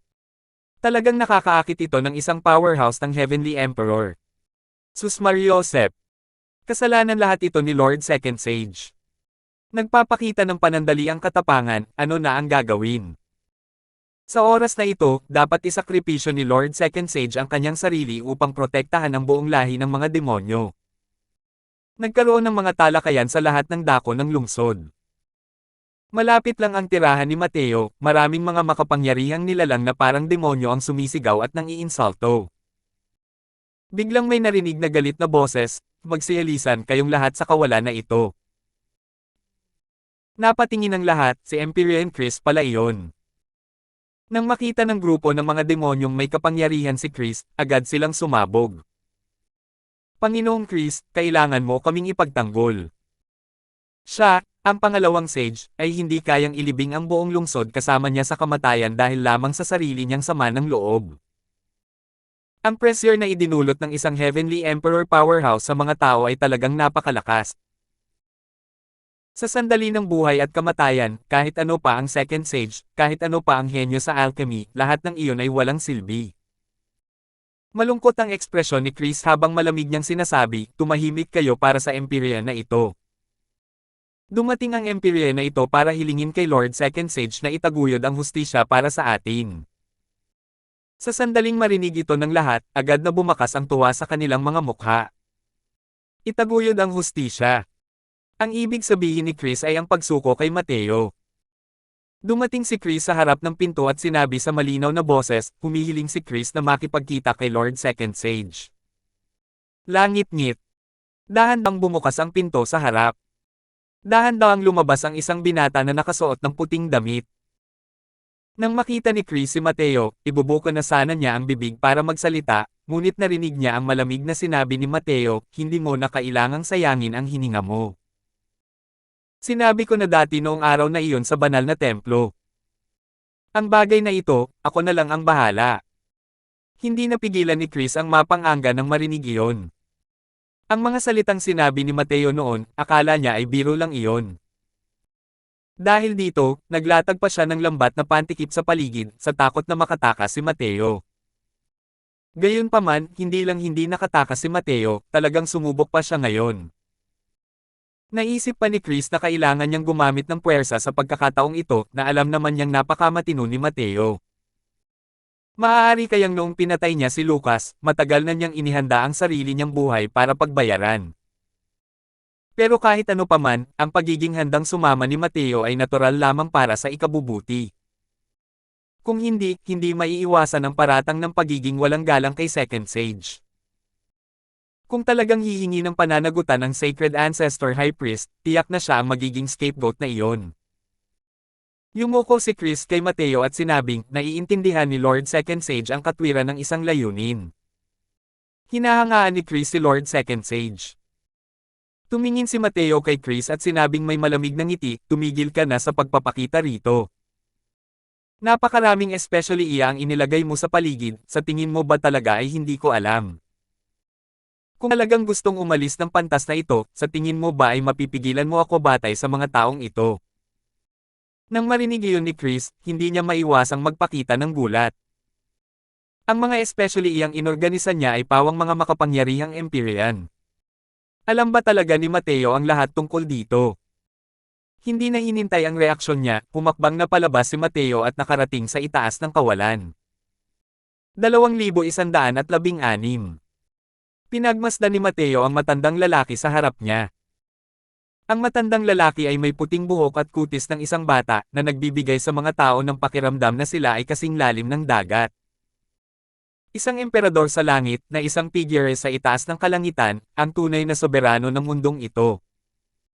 Bagamat isa ring emperador sa langit si Rasmus, isa rin siyang lingkod at kulang sa pagiging dominanti. Sa harap ni Mateo, hindi rin niya talaga ipinakikita ang aura ng isang emperador sa langit. Tanging ang Heavenly Emperor Johan na nasa harap niya ang itinuturing na isang tunay na makapangyarihang Heavenly Emperor. Sinuri ni Heavenly Emperor Johan si Mateo na parang gustong makita ang buo niyang pagkatao. Ang kanyang aura ay napakalakas. Sa mga powerhouse ng lahing demonyo sa ibaba, marami na ang mga taong lumuhod. Malapit lang talaga sa kanya si Mateo, pero ayos lang naman siya. Swoosh! Sa gitna ng karamihan, isang puting figure ang biglang lumipad paitaas sa langit. Pero hindi pa siya nakakalayo nang hindi sinasadyang umatras ang kanyang figure na parang nababaliw. Tio G, anong ginagawa mo? Tanong ni Killian sa elder ng lahing dragon sa tabi niya ng may galit na tingin. Walang ekspresyon ng matandang lalaki habang malamig sinabi, hindi mahalaga ang bagay na ito kaya hindi mo dapat pakialaman. Itinaas ni Killian ang kanyang maliliit na kamao at galit na sinabi, paano naging hindi mahalaga ang bagay na ito? Pinatay ni Mateo si Lucas. Katumbas ito ng paghihiganti para kay Kuya Grover. Kaibigan siya ng ating Dragon Clan. Hinimok din ni Grover ang nasa tabi niya, Tio Azzy, kumilos ka na at tulungan si Kuya Crosswell. Hindi man lang natinag si Azzy Long at malamig na sinabi, sa paglabas ko ngayon, tungkulin ng matandang ito na protektahan ang kaligtasan mo. Kahit hindi ako natatakot kay Johan, ayoko ring masangkot sa gulo na ito. Ang lakas ng isang makapangyarihang Heavenly Emperor, alam niyo rin lahat. Kung maglalakas loob pa rin kayong gumawa ng gulo, sasabihin ko sa nanay niyo ang lahat ng nangyari. Ang huling pangungusap na ito ay tunay ng may napakalaking kapangyarihang pumatay. Ang Killian na hindi natatakot sa langit o lupa ay tila narinig ang pangalan ng isang walang malay na higanti. Ang kanyang ekspresyon ay talagang nagpapakita ng kanyang takot hanggang sa ito ay namutla. Ang ibig sabihin lang ng mga salita niya ay hindi talaga siya natatakot sa mga emperador sa langit. Ang Azzy Long na ito ay isa palang emperador sa langit na lahi ng dragon na itinago ang kanyang lakas. Tio G, wala kang birtod. Pinalaki ni Killian ang kanyang mga pisngi at sinabi ng may malungkot na tingin. Malamig pa ring sinabi ni Azzy, Killian, sa gulo na ginawa mo habang nasa daan, kung hindi dahil kay Tio G, baka nabutas mo na ang langit. Nakalimutan mo na ba kung sino ang nagpupunas ng puwitan mo? Sinasabi mong walang puri si Tio G, pero hindi sasagutin ni Tio G ang sisihin na ito. Nang marinig ang salitang puwitan, maging ang magandang mukha ni Killian ay bahagyang namula rin habang paos na sinasabi, Humph! Bastos! Hindi kita pinapansin. Pagkatapos magsalita, lumingon si Killian. Ngunit isang pares ng matatalinong mata ang umiikot sa paligid. Nakikita ng mga makapangyarihang emperador ng langit ang lahat. Paano makakatakas ang kaguluhan dito sa paningin ni Johan? Ang eksenang iyon kung saan kumikilo si Azzy ay ngayon lang tumama sa kanyang mga mata at hindi niya maiwasang magulat sa kanyang puso. Emperador sa langit na lahi ng dragon. Hindi naman lalabas ang grupo ng mga lalaking ito para manggulo, di ba? Dumating si Johan sa paraang nagbabanta. Pero kung ang bagay na ito ay may kinalaman sa Dragon Clan, hindi ito magiging maganda. Kailangan kong putulin ang Gordian Knot. Parang kidlat ang bilis umikot ng isip ni Johan, nakapagdesisyon na. Tumingin ang kanyang tingin sa isang lugar sa kawalan at sinabi niya sa isang seryosong boses, Rasmus, pinatay ni Mateo ang lukas ng aking angkan. Dinadala siya ng emperador na ito ngayon, wala kang laban, tama ba? Labis na nagulat ang mga makapangyarihang nilalang ng lahing demonyo. Bagamat mapang-ipon si Heavenly Emperor Johan, ang ibig sabihin ng mga salita niya ay ang pakikipag-usap sa isang tao. Sino ang maaaring maging karapat-dapat sa pag-uusap ng isang makalangit na emperador? Tiyak na isa itong makapangyarihang Heavenly Emperor. Mayroon pa bang isa pang makapangyarihang Heavenly Emperor dito? Dahan-dahang lumabas ang figure ni Rasmus at tumingin siya kay Heavenly Emperor Johan at malamig na sinabi, handang isakripisyo ni Lord Second Sage ang kanyang sarili upang matulungan ang lahat ng mga demonyo sa buong lungsod. Natural na walang pagtutol ang emperador na ito. Isa na naman itong makapangyarihang emperador ng langit. Ito ang kapangyarihan ng ating lahing demonyo bilang Heavenly Emperor. Agad na naghiyawan ang mga tao. Iilang mga Empyrean powerhouses lang ang nakakaalam tungkol sa pag-iral ni Rasmus. Walang kaalam-alam ang mga demonyo sa lungsod. Nagulat din si Rasmus sa ginawa ni Mateo. Naisip pa niya na tiyak na magbabante si Mateo na mamamatay. Sino ang mag-aakala na napakawalan G pala niya, na direktang sumusuko ng walang pagtutol? Kung tungkol sa kung makakatakbo ba si Mateo o hindi, hindi niya ito kailanman pinag-isipan. Isang simpleng True God Realm ang gustong tumakas mula sa kamay ng isang Heavenly Emperor powerhouse. Hindi yun posible. Maaaring patayin ni Mateo si Lucas ng araw na iyon. Ito ay dahil sa labis siyang pabaya, at dahil din sa hindi inaasahan ang pamamaraan ni Mateo. Sino ang mag-aakala na kayang kontrolin ng isang True God Realm ang Daomark? Habang iniisip ang mga pangyayaring ito, may bahid ng panghihinayang na lumitaw sa puso ni Rasmus. Kung mas naging determinado lang sana siya noon at direktang pinigilan si Mateo, hindi sana magkakaroon ng ganoong kalaking problema. Wala lang talagang gamot para sa panghihinayang na maaaring kainin sa mundong ito. Bahagyang tumango si Johan at tumingin kay Mateo at sinabi sa isang seryosong boses, Mateo, tinatanong ka ng emperador na ito. Alam mo ba ang iyong kasalanan? Tumawa ng malakas si Mateo nang marinig iyon at sinabing, krimen. Hahaha, may kasalanan ako. Siyempre may kasalanan ako. Bahagyang kumunat ang noo ni Johan. Isang malakas na presyon ang biglang bumalot kay Mateo. Hindi ito pamimilit ng kaharian, tunay na nagalit si Johan. Gaano kakilakilabot ang kapangyarihang pandaigdig ng isang emperador sa langit? Dahil alam mo na ang kasalanan mo, bakit hindi ka pa lumuhod? Matinding tumitig si Heavenly Emperor Johan. Isang malamig na sigaw ang umalangaw-ngaw sa buong lungsod na parang kulog. Nabalot ng takot ang lahat at tumingin kay Mateo ng may simpatiya. Nakakahiya, si Second Sage ay labis na mayabang at walang pakundangan dahil sa kanyang kakayahan. Ngayon, lahat ng kanyang dignidad ay tatapakan ng Qilin Clan. Ginagantihan ni Heavenly Emperor Second Sage si Lucas dito para makabawi sa Qilin Clan. Nang araw na iyon, pinatay ni Second Sage si Lucas ng nakakapresko. Pero kapag lumabas na, kailangang bayaran ang mga utang. Humph! Siya ang may gawa ng insidenteng ito. Kaya ngayon, natural lang na siya mismo ang dapat managot sa mga kahihinatnan. Gaano ba kalakas ang Qilin Clan? Paano nila napapabayaan ang kahihiyan? Maraming tao nagkimkim ng emosyon ng pagmamalaki sa kasawian ng iba habang pinapanood ang palabas, gamit ang kanilang mga salitang puno ng pangungutya at pangungutya. Gayunpaman, isang buntong hininga ang lumipas, naroon si Mateo na parang ayos lang siya na parang hindi niya ito narinig. Dalawang hininga. Tatlong hininga. Nakatayo pa rin doon si Mateo at walang kahit kaunting balak na lumuhod. Nanliit ang mga mata ni Heavenly Emperor Johan, puno ng pagtataka ang kanyang mga mata. Tumingin sa kanya si Mateo nang may bahagyang ngiti na para bang hangin lang siya. Natahimik ang buong lungsod. Gulat na gulat ang lahat nang tumingin sila kay Mateo at puno ng hindi makapaniwalang tingin. Kaya nga bang maging ligtas at maayos si Mateo sa ilalim ng pamimilit ng isang makapangyarihang emperador sa langit? Pinapaluhod ka ng emperador na ito. Hindi mo ba ako narinig? Galit na sigaw muli ni Heavenly Emperor Johan. Isang mas malakas na aura ang sumiklab sa kalangitan at direktang sumugod kay Mateo. Malinaw na galit na si Heavenly Emperor Johan. Ang isang makapangyarihang Heavenly Emperor powerhouse ay wala talagang magagawa sa isang True God realm. Nakakahiya talaga ito. Kaya sa pagkakataong ito, wala na siyang naging suntok. Power! Sa pagkakataong ito, kahit ang mga Empyrean ay hindi nakayanan ang kanyang presyon, lahat ay mabilis na bumubuga ng sariwang dugo.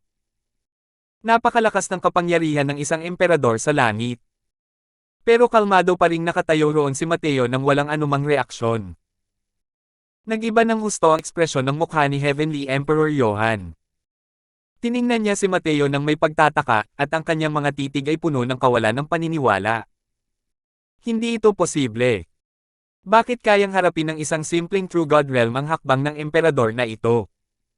Hahaha. Ang Qilin Clan mo ay talagang kahanga-hanga. Johan, ako nga ang may kasalanan. Pero, isa akong inosenteng tao na nasangkot sa gulo dahil sa kanyang kayamanan. Putok. Ibinalik ni Mateo ang kanyang palad, hawak na ang buto ng emperador ng Qilin. Isang malakas na presyon ng kapangyarihan ng dugo ang bumalot sa buong langit at lupa hanggang sa makaramdam ang mga tao ng pagkasakal. 2117. Hawak ni Mateo ang buto ng emperador at dahan-daang lumabas, ang kanyang aura ay lalong lumalakas ng lumalakas. Ang mga ekspresyon ng mga makapangyarihang miyembro ng Qilin Clan ay lubhang nagbago. Tiningnan nila si Heavenly Emperor Johan nang may hindi kapani-paniwalang gulat, ang kanilang mga mata ay puno ng kawalan ng paniniwala. Walang humpay na nanginig si Heavenly Emperor Johan sa ilalim ng bloodline pressure na ito.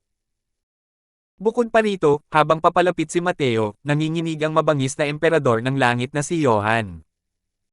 Ano ba ang mukha ng Qilin Clan? Anong paghihiganti ang ginagawa ni Lucas? Puro kalokohan lang yan. Ito talaga ang tunay mong layunin sa pagpunta rito, di ba? Tanong ni Mateo habang naglalakad ng may malamig na ngiti. Nang makita ang eksenang ito, lahat ng mga powerhouse ng lahi ng demonyo ay labis na nagulat. Lalo na yung mga Empyrean powerhouses, halos lumuwa ang mga mata nila. Habang dumarami ang nararating ng isang tao sa kanilang kaharian, lalo nilang nalalaman ang takot ng mga makapangyarihang nilalang ng Heavenly Emperor. Gayunpaman, ang isang to lamang ng emperador ay kayang-kaya talagang supulan ng lubusan ng isang Heavenly Emperor powerhouse. Nakakatakot ito. Talagang nagpapakita ng kapangyarihan ang Qilin Clan. Naramdaman nyo ang kayamanang ito at saka nyo naisip na sa inyo pala ito. Paulit-ulit nyo pa akong tinatawag na ibigay ito, gusto nyo pa akong yumuko at magmakaawa. Dahil tinuruan ko ng leksyon, nabigo ang binata, kaya dumating ang matanda. Nabigo ang matanda at dumating ang isa pang mas matanda. Nakipagpusta sa akin, ngunit tumanggi siya ng may pagkiling, at gusto pa niyang ayalay ko ang buto ng emperador, at humingi ng tawad sa Qilin Clan.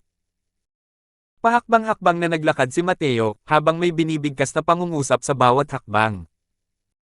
Habang nagsasalita, taglay nito ang epekto ng tinig ng Diyos ng Dragon, ang napakalawak na kapangyarihan. Ang tinig ng Diyos ng Dragon ay nagtataglay ng epekto ng isang banal na atake sa kaluluwa. Bawat isa sa kanyang mga salita ay nakakaapekto sa paghatol ng mga demonyo sa lungsod. Napakalupit talaga ng Qilin Clan mo. Pero, sayang naman. Masyado kayong mapang-api, mas magiging dominante pa ako kaysa sa inyong lahat. Lumuhod ka. Ang boses ni Mateo ay parang kulog. Para itong bumagsak mula sa itaas ng siyam na langit. Kasabay nito, ang bloodline pressure ng Qilin Emperor Bone ay umabot din sa tugatog sa oras na ito. Sa sandaling bumagsak ang boses na ito, hindi na nakayanan ni Heavenly Emperor Johan ang pressure at direktang lumuhod sa harap ni Mateo ng may malakas na kalambog.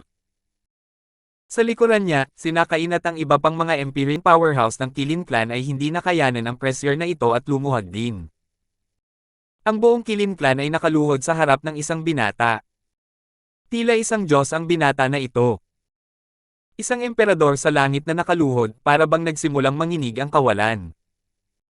Lahat ng mga makapangyarihang nilalang sa lungsod na may lahing demonyo ay natahimik ng walang kahirap-hirap. Dumating si Heavenly Emperor Johan sa isang nagbabantang paraan at pinilit pang ang lumuhod ni Mateo gamit ang ilang pangungusap. Iyan. Isa iyan sa mga makapangyarihang nilalang ng Heavenly Emperor. Isang malakas na Heavenly Emperor ang talagang pinilit na lumuhod ng isang martial artist ng True God Realm. Kahit pahiramin ni Mateo ang kapangyarihan ng buto ng emperador, para makuha ang pagkilala ng buto ng emperador, ito ay isang bagay na hindi ka panipaniwala sa simula pa lang. Sino man ang makakuha ng kayamanan, natural na magiging bahagi ng kanilang lakas ang kayamanang iyon. Ang mga powerhouse ng Heavenly Emperor ay parang mga Diyos na nilalang sa pagkakaintindi ng lahat. Sa ilalim ng Heavenly Emperor, kahit ang mga Empyrean powerhouse ay parang mga langgam din. Kung hindi lang ito isang malaking bagay, hindi sana maglalakad-lakad sa secular na mundo ang mga makapangyarihang emperador ng langit. Nakaligtaan nila ang mundo sa mga emperador ng langit na Bodhimanda. Pero ngayon, isang nilalang na itinuturing nilang Diyos ang talagang lumuhod. Nakatitig ng diretso ang tingin ni Heavenly Emperor Johan kay Mateo, halos bumuga ng apoy. Isang pidgel na hininga ang bumalot sa kanyang dibdib, halos sumabog ang kanyang buong katawan. Gayunpaman, kahit gaano pa siya magpumiglas, hindi niya talaga kayang makayanan ang pressure na ito. Ito ay panginginig na nagmula sa kaluluwa. Sa harap ng buto ng emperador, hindi niya maipanganak kahit ang lakas ng loob na lumaban. Sa mismong sandaling ito, si Heavenly Emperor Johan ay parang isang puppet na gawa sa kahoy na nakasabit. Bagamat hindi kapani-paniwalang gising siya, ang kanyang katawan at kaluluwa ay hindi nakinig sa mga utos at pinipigilan ng isang mahiwagang kapangyarihan, kaya't ang tanging nagawa niya ay ang sumuko. Higit pa sa galit, mas nagulat si Heavenly Emperor Johan. Siya ang Heavenly Emperor ng Qilin Clan sa simula pa lang at natural lang na hindi siya magiging pamilyar sa mga buto ng emperador ng Qilin. Kahit ang mga buto sa kanyang katawan ay maaari ring tawaging buto ng emperador. Gayunpaman, nang kaharap niya ang buto ng emperador na ito, para siyang isang batang nakaharap sa isang higanti. Sa oras na ito, sa loob ng lungsod, ang mga makapangyarihang nilalang ng Dragon Clan ay labis ding nagulat. Ang ikinagulat nila ay hindi ang buto ng emperador ng Kilin, kundi ang paggamit ni Mateo ng tinig ng Diyos ng Dragon. Ito talaga ang tinig ng Diyos ng Dragon. Maaari kayang nakapag-fuse pa nga ang batang ito ng isang tunay na Dragon Bloodline. Pero kahit na nakapag-fuse pa siya ng isang tunay na Dragon Bloodline, imposible ring gumamit ng isang secret art tulad ng tinig ng Diyos ng Dragon. Tumingin si Azi sa Mateo sa kalangitan at sinabing may pagdududa. Ang tinig ng Diyos ng Dragon ay isang napakakomplikadong sikretong pamaraan ng lahi ng Dragon. Kahit na ito ay makapangyarihan, sikat din ito dahil sa pagiging mahirap sanayin. Hindi nila lubos maisip na magagamit ni Mateo ang boses ng Diyos ng Dragon sa ganoong antas. Bilang isang makapangyarihang emperador ng langit, natural na matukoy ni Azi ang lakas ng tinig ng Diyos ng Dragon. Kung ang ungol na ito ni Mateo ay para sa mga ordinaryong martial artist, kaya nitong magpakawala ng mga powerhouse na kasing rango ng isang beses lang. Kahit nakaharapin niya ang isang martial artist na mas mataas sa isang minor realm, makakalaban pa rin niya ang mga ito. Ang ganitong uri ng lakas ay hindi talaga maipaliwanag ng pagsasama ng tunay na Dragon Bloodline. Napabuka rin ng bibig si Killian at gulat na sinabi, "Sus Mariosep. Napakagaling talaga ni Mateo. Isa siyang makapangyarihang emperador ng langit pero direkta niya pa siyang pinaluhod. Mukhang hindi na niya talaga kailangan ng binibining ito para umakyat sa entablado. Pero, napakasarap sa pakiramdam." Ang Kilin Clan, ang grupo ng mga lumang bagay na iyon, ang binibining ito ay labis na nadismaya sa kanilang nakikita, tingnan natin kung maglalakas loob pa rin silang magpakita ng lakas. Sumulyap si Azi kay Killian at hindi mapigil ang umirap. "Mateo, ang lakas ng loob mong ipahiya ang emperador na ito. Tiyak na pagsisisihan mo ang pagdating ng emperador na ito sa mundong ito." Sigaw ni Heavenly Emperor Johan kay Mateo. Lumapit siya ng may pagbabanta at umungol kay Mateo kanina, sinusubukang paluhudin si Mateo at walang awang sampilan ang mukha ni Mateo. Sa huli, naging maayos naman si Mateo. Pero ngayon, niyanig ng boses ni Mateo ang buong mundo, pinipilit siya, ang isang makapangyarihang Heavenly Emperor, at ang buong Kilin Clan na lumuhad na lang. Ang mukha nitong mukha, sinampal talaga ng malakas. Isang beses, dalawang beses, tatlong beses. Ang Kilin Clan na lumabas mula sa kanilang pinagtataguan sa pagkakataong ito, hindi lamang nila hindi na ipakita ang kapangyarihan ng kanilang lahi, sa halip ay paulit-ulit silang sinasampal ng iisang tao. Nakakalungkot ang ganitong klaseng bagay na mabanggit pa lang. Nakaramdam ng hiya at galit si Heavenly Emperor Johan, at tanging ang kanyang mga ungol ang nagawa niya para ilabas ang panunupil sa kanyang puso. Hahaha. Ang Kilin Clan ninyo ay talagang mga tsikal mula sa iisang lungga. Pati ang mga linya ay pareho. Ang mga salita ninyo ay pareho noong lumuhad si Lucas noon. Gayunpaman, ito ang hiniling ninyong lahat para sa inyong sarili. Ako, si Mateo, ay hindi dominanti tulad ninyo. Pero kung may isang taong dominanti sa ibabaw ng aking ulo, mas magiging dominanti pa ako kaysa sa inyo. Sabi ni Mateo kasabay ng malakas na tawa. Mula nang dumating sa West Spirit Region, ang Kilin Clan ay paulit-ulit na naging arrogant at mapangutos sa harap niya. Sa huli, hindi ba't binubuli pa rin siya nito dahil mahina ang lakas niya at mababa ang kaharian niya. Pero hindi kailanman pinangarap ng Kilin Clan na hawak ni Mateo ang buto ng emperador, ang trump card na ito. Nang makaharap ang Kilin Clan, halos nasa posisyon siyang di matatalo. Ngayon, kahit ang isang makapangyarihang Heavenly Emperor ay lumuhad. Tahimik ang lahat na parang mga sikada sa taglamig. Ang pag-unlad ng bagay na ito ay lubos na lumampas sa lahat ng kanilang inaasahan. Humph! Paano ka napapayag ng dignidad ng Kilin Clan ko namang asar ng ganito? Mayabang na bata, ibigay mo ang buto ng emperador at maghanda kang mamatay. Sa oras na ito, isang malamig na senggal ang lumabas mula sa kawalan, dala ang isang kamahalan na hindi kinukonsinti ang paglapastangan. 2,118. Isang binata na nakasuot ng puting roba ang lumabas mula sa kawalan at dahan-daang lumapit kay Mateo. Hindi naman talaga siya naapektuhan ng buto ng emperador. Sean. Sa gitna ng karamihan, nang makita ni Azi ang binatang ito na nakaputi, hindi mapigil ang magbago ang ekspresyon ng kanyang mukha. Tumingin si Killian kay Azi nang may mausisang mukha. Nakaramdam siya ng takot mula kay Azi. Malinaw na hindi ordinaryo ang Sean na ito. Kahit ang isang hanggal ay masasabi rin na ang Heavenly Emperor powerhouse na ito ng Kilin Clan, na kayang labanan ang bloodline pressure ng Emperor Bone, ay natural na hindi isang ordinaryong tao. Nakaluhod pa rin si Johan doon ngayon. Nasa problema ngayon si Mateo. Hindi talaga natatakot si Heavenly Emperor Sean sa pressure ng Emperor Bone. Sabi ni Grover nang may nag-aalalang tingin. Pero umiling si Azi at sinabing, sino ang nagsabing hindi siya natatakot sa pressure ng Emperor Bone? Kung hindi siya natatakot, matagal na sana niyang hinampas si Mateo hanggang sa mamatay sa isang sampal lang. Napabuka ng malaki ang bibig ni Grover, gulat na gulat ang mukha. Ang kapangyarihan ng butong emperador na ito ay talagang higit pa sa imahinasyon. Isa na naman itong Heavenly Emperor. Mukhang seryoso na ang Kilin Clan sa pagkakataong ito.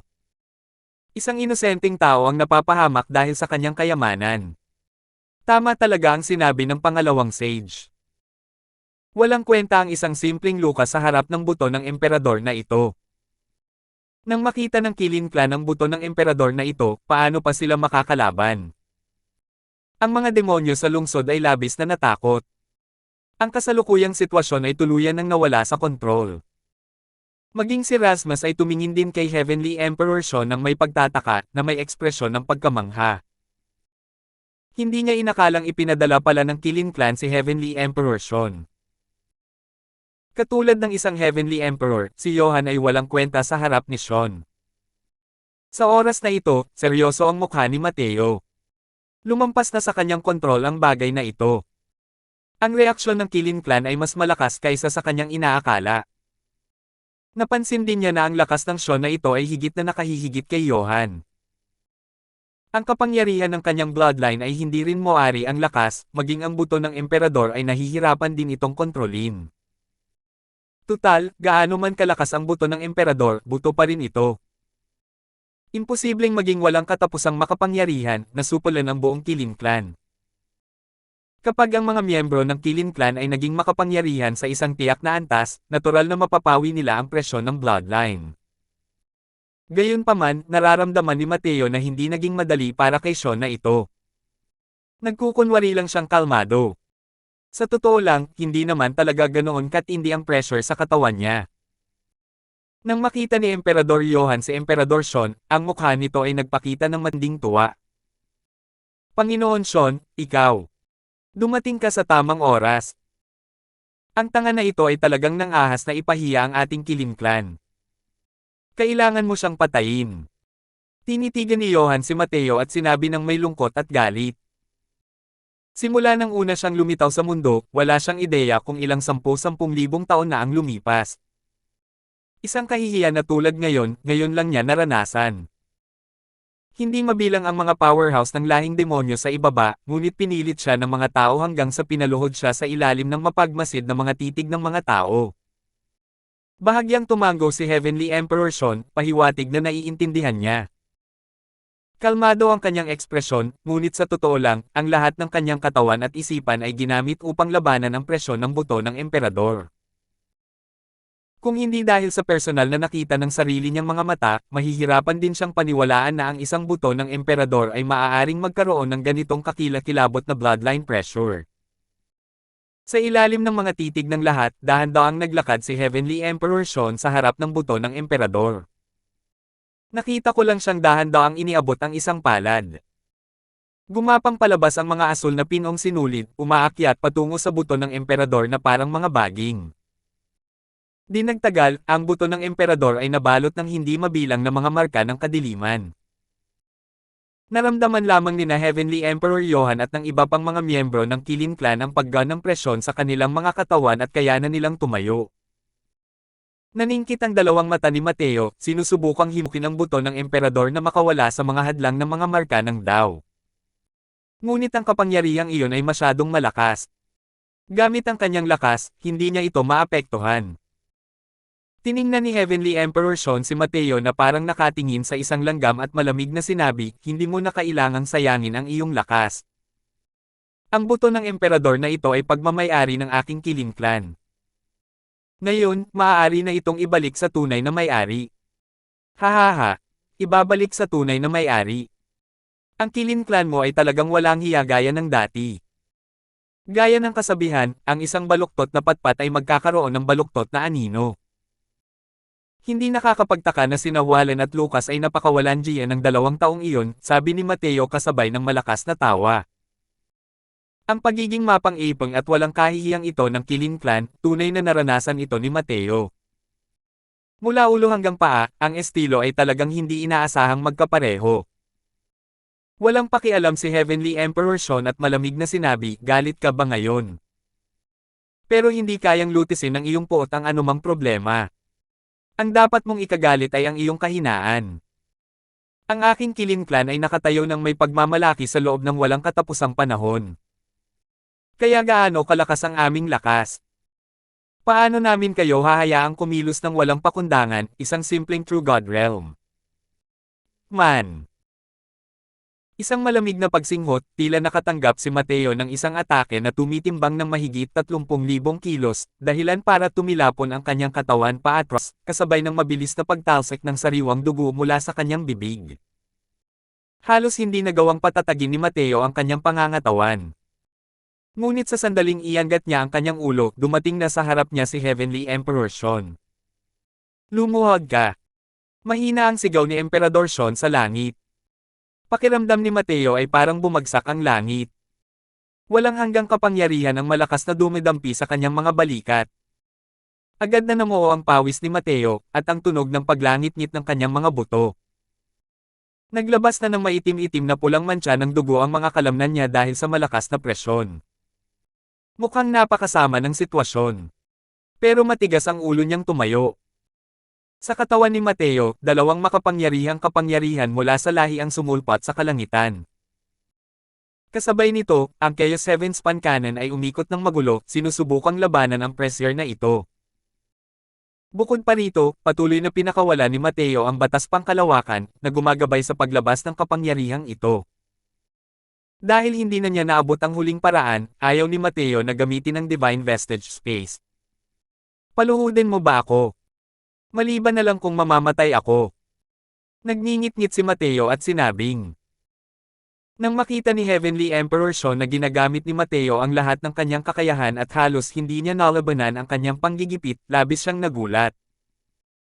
Tumingin siya kay Mateo at bahagyang tumango habang sinasabi, batas pangkalawakan, tunay na dugong dragon, dugong killing. Napakarami mo talagang kakayahan. Aaminin kong napakagaling mo. Nakakahiya na sa harap ng emperador na ito, lahat ng ito ay walang kabuluhan. Lumuhad ka para sa emperador na ito. Putok. Isang mas nakakatakot na kapangyarihan ang bumalot sa kanya na parang binura nito ang kalangitan at tinakpan ang mundo. Nagdilim ang paningin ni Mateo, at halos mapaluhod na talaga siya. Alam niya na kung hindi pa rin niya gagamitin ang Divine Vestige Space, tiyak na mapahiya siya ngayon. Nang malapit nang gumana ang kanyang Divine Vestige Space, isang purong puting figure ang biglang lumitaw sa tabi ni Mateo, iwinagayway ang kanyang kamao at direktang sumugod. Putok! Pumutok, pumutok, pumutok. May lumitaw na maliliit na bitek sa paligid ni Mateo. Sa huli, gumuho ito kasabay ng isang malakas na kalabog. Biglang humupa ang pressure sa katawan ni Mateo at nakabawi na siya ng kalayaang gumalaw. Ang matinding pressure na ipinataw sa kanya ni Heavenly Emperor Sean ay tuluyang nawasak ng suntok na ito. Tiningnan niya ang figure sa tabi niya ng may gulat na mukha, gulat na hindi makapagsalita. Hey! Nasabi na ito ng binibini dati. Napakagaling ko. Inilahad ni Killian ang kanyang kamao kay Mateo at ngumiti ng may paghanga. Natakot si Azzy hanggang sa muntik na siyang mapaupo sa lupa dahil sa isang balak. Hindi siya nakapagsalita habang sinasabi, Sus Mariosep talaga. Kailan kaya nasagasaan ng batang babaeng ito?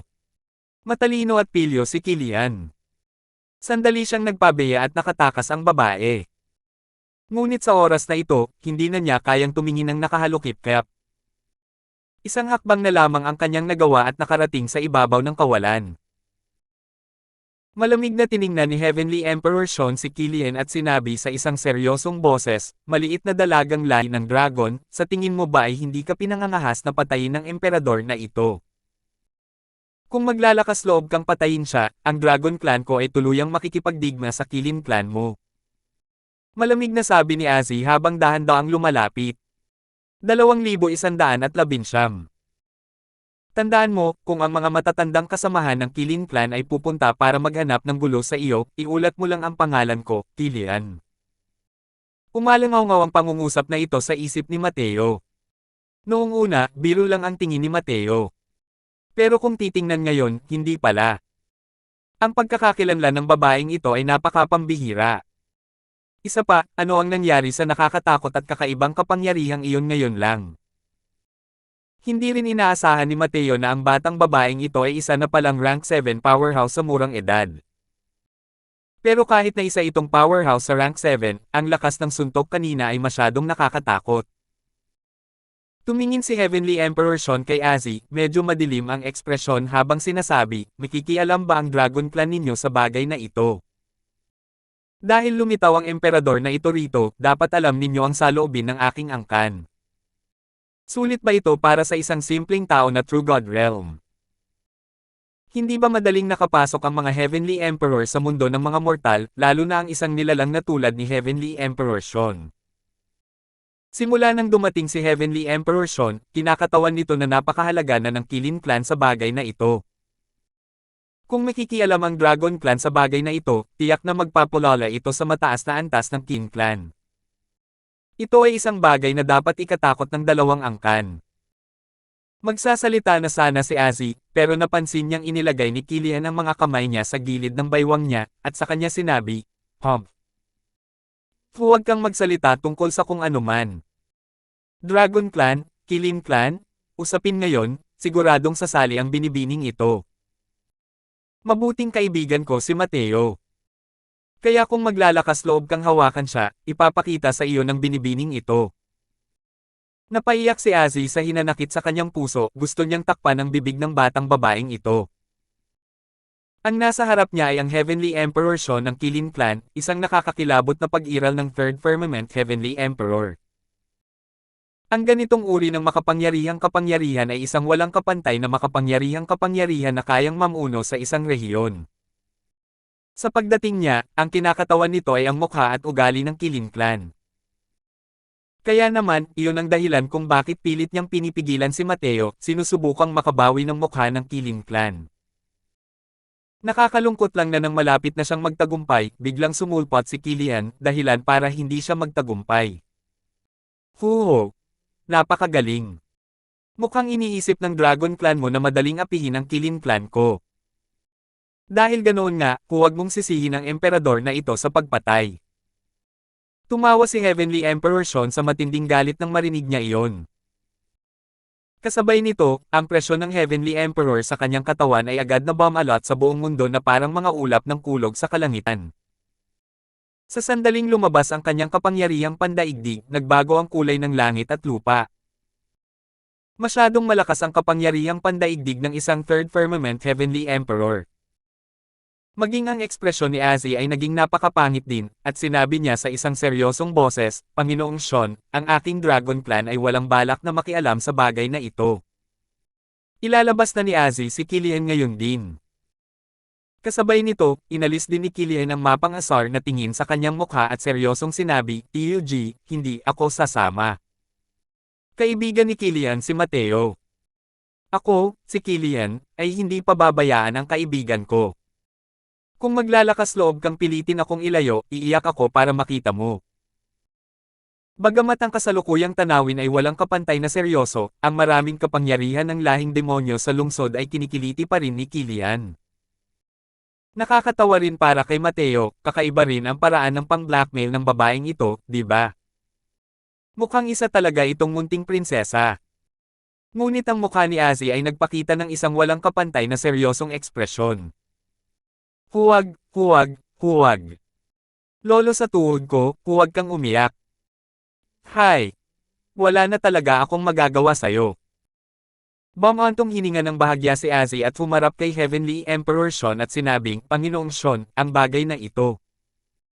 Ang iyong kagalang-galang na angkan ay pakitaas ang iyong kamay sa awa at palayain ang nakababatang kapatid na ito. Tungkol naman kay Killian, hindi mo siya kayang pukawin. Mas mabuting umatras ka na. Kung hindi, ikaw ang magiging pangunahing salarin sa paglulunsad ng isang banal na digmaan. Nang biglang lumas ang dalawang salitang Divine War, biglang nagbago ang mga mukha ng lahat.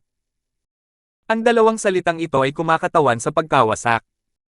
Diyos na digmaan, iyan ang gusot na digmaan ng mga late-stage Heavenly Emperor powerhouses. Sa lakas ng dalawang angkan na ito, maaaring may mga transcendent Heavenly Emperors na sasali. Sa oras na iyon, malamang na magugunaw ang buong pseudo-world, tama ba? Diyos na digmaan. Sino ba naman itong batang babaeng ito? Hindi ba mag-aatubiling maglunsad ng Diyos na digmaan ang Dragon Clan para sa kanya? Siguro para lang takutin ang mga tao, di ba? Gustong gamitin ng Heavenly Emperor ng Dragon Clan ang dalawang salitang ito para takutin si Heavenly Emperor Sean. Ang kapangyarihan ng mga powerhouse ng Heavenly Emperor ay masyadong nakakatakot, lalo na ang mga late stage na powerhouse ng Heavenly Emperor. Sa bawat galaw at aksyon, mayroon silang kapangyarihang sirain ang langit at lipulin ang mundo. Noong panahong ginagamit ni Mateo ang Heaven Shocking Lightning, ang atake ng isang Heavenly Emperor ay direktang nagpatag sa lupa ng radius na 10,000 milya. Si Luigi na nasa layong ilang libong milya ay dumanas din ng isang malakas na pangalawang epekto. Ang ganoong uri ng kapangyarihan ay talagang nakakatakot. Kapag ang isang banal na digmaan ay inilunsad, tiyak na ito ay lalabanan hanggang sa ang langit ay mapunit at ang lupa ay mabitak at ang mga tao ay malulong sa paghihirap at pagdurusa. Ito rin ay para mapanatili ng mga powerhouse ng Heavenly Emperor ang relatibong pagpipigil at hindi madaling makapasok sa makamundong mundo, at makakagalaw lamang sa Heavenly Emperor Bodimander kung saan sila nabuksan. Ngayon, sinabi talaga ni Azi na ang Dragon Clan ay maglulunsad ng isang banal na digmaan para sa batang babaeng ito. Sa tabi, malamig nagmasid si Mateo, ngunit may mga kakilakilabot na alon na pumutok sa kanyang puso. Pakiramdam niya ay biro lang ang banta ni Killian ngayon, pero kung titingnan ngayon, hindi ito pangkaraniwan. Tiyak na mayroong napakahalagang posisyon si Killian sa Dragon Clan. Hindi niya inaasahan na ang walang arte at parang batang-batang babae na ito ay talagang hindi maintindihan. Maging si Heavenly Emperor Sean ay natigilan din sa mga sinabi ni Azi. Ang katayuan ni Lucas sa Kilin Clan ay tunay ngang napakataas, ngunit hindi rin ito umabot sa puntong maglunsad ng isang banal na digmaan. Ang pagpapadala sa kanya ng Kilin Clan sa pagkakataong ito, mas mahalaga, ay para pa rin sa pagkuha ng buto ng emperador. Pero ang mapagkumbabang batang babaeng ito ay talagang may napakahalagang katayuan. Pumatay. O hindi pumatay. Sa totoo lang, nag-alangan si Heavenly Emperor Sean. Tutal, ang kahalagahan ng banal na digmaan, ang dalawang salitang ito, ay pambihira. Kapag nagsimula ang Dragon Clan at Kilin Clan ng isang Divine War, malamang ay sasakupin nito ang buong Demon Divine Region. Sa lakas ng dalawang angkan, tiyak na magiging lubhang kalunos-lunos ang mga nasawi. Pagdating sa mundo ng mga mortal, siya ay isang kataas-taasang hegemon ng Heavenly Emperor. Ngunit sa harap ng mga nangungunang kapangyarihan ng dalawang angkan, hindi pa rin siya sapat na tingnan. Hindi niya kayang tanggapin ang dalawang salitang Diyos ng digmaan. Hindi nag-alala si Heavenly Emperor Sean na nagsisinungaling si Azi. Walang makapangyarihang Heavenly Emperor ang nang-ahas na gumamit ng Divine War ng ganitong uri ng salita para takutin ang kabilang panig.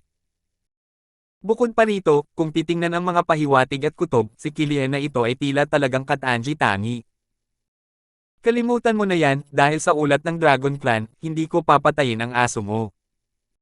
Pero kailangan mong maging mas maingat.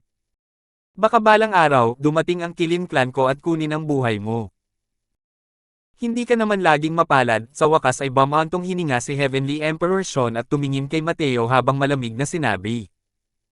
Hindi makapaniwalang tumingin ang lahat sa langit. Sumuko na lang bigla si Heavenly Emperor Sean. Sa pag-alis ni Heavenly Emperor Sean, katumbas din ito ng pagsasample ni Mateo sa kanilang mga mukha ng walang dahilan. Itinuring na tahimik na nilunok ng Qilin Clan ang insulto at kahihiyan. Dahil sa kay-abangan ng Qilin Clan, natanggap talaga nila ang insultong ito. Tila napakalaking tulong ng dalawang salitang Diyos ng digmaan. Nakahinga rin ng maluwag si Azzy ngunit matalim na tinitigan si Killian. Inikat ng huli ang kanyang mga mata at inikat ang kanyang ulo, hindi siya pinansin. Nang makita ni Azzy ang sitwasyon, hindi niya maiwasang makaramdam ng pagkailang. Lumingon si Heavenly Emperor Sean at lumapit sa tabi ng buto ng emperador. Ngunit sa oras na ito, may kakaibang agos sa kawalan. Isang figure ang unang lumabas mula sa kawalan at hinawakan ang buto ng emperador. Dowmark. Kaya mo talagang kontrolin si Dowmark. Nanlamig ang mga mata ni Heavenly Emperor Sean at sinabi niya sa isang seryosong boses, Iniligtas ka na ng emperador na ito, pero gusto mo pa rin kunin ang buto ng emperador. 2120. Bukod kay Rasmus na hindi nagulat, ang mga mag-aaral ng iba pang mga powerhouse ng Heavenly Emperor ay lumiit. Malinaw na natigilan sila sa eksenang ito ngayon lang. Isang True God Realm powerhouse na kayang hawakan ang Dowmark, ang ganitong uri ng bagay ay hindi pa naririnig.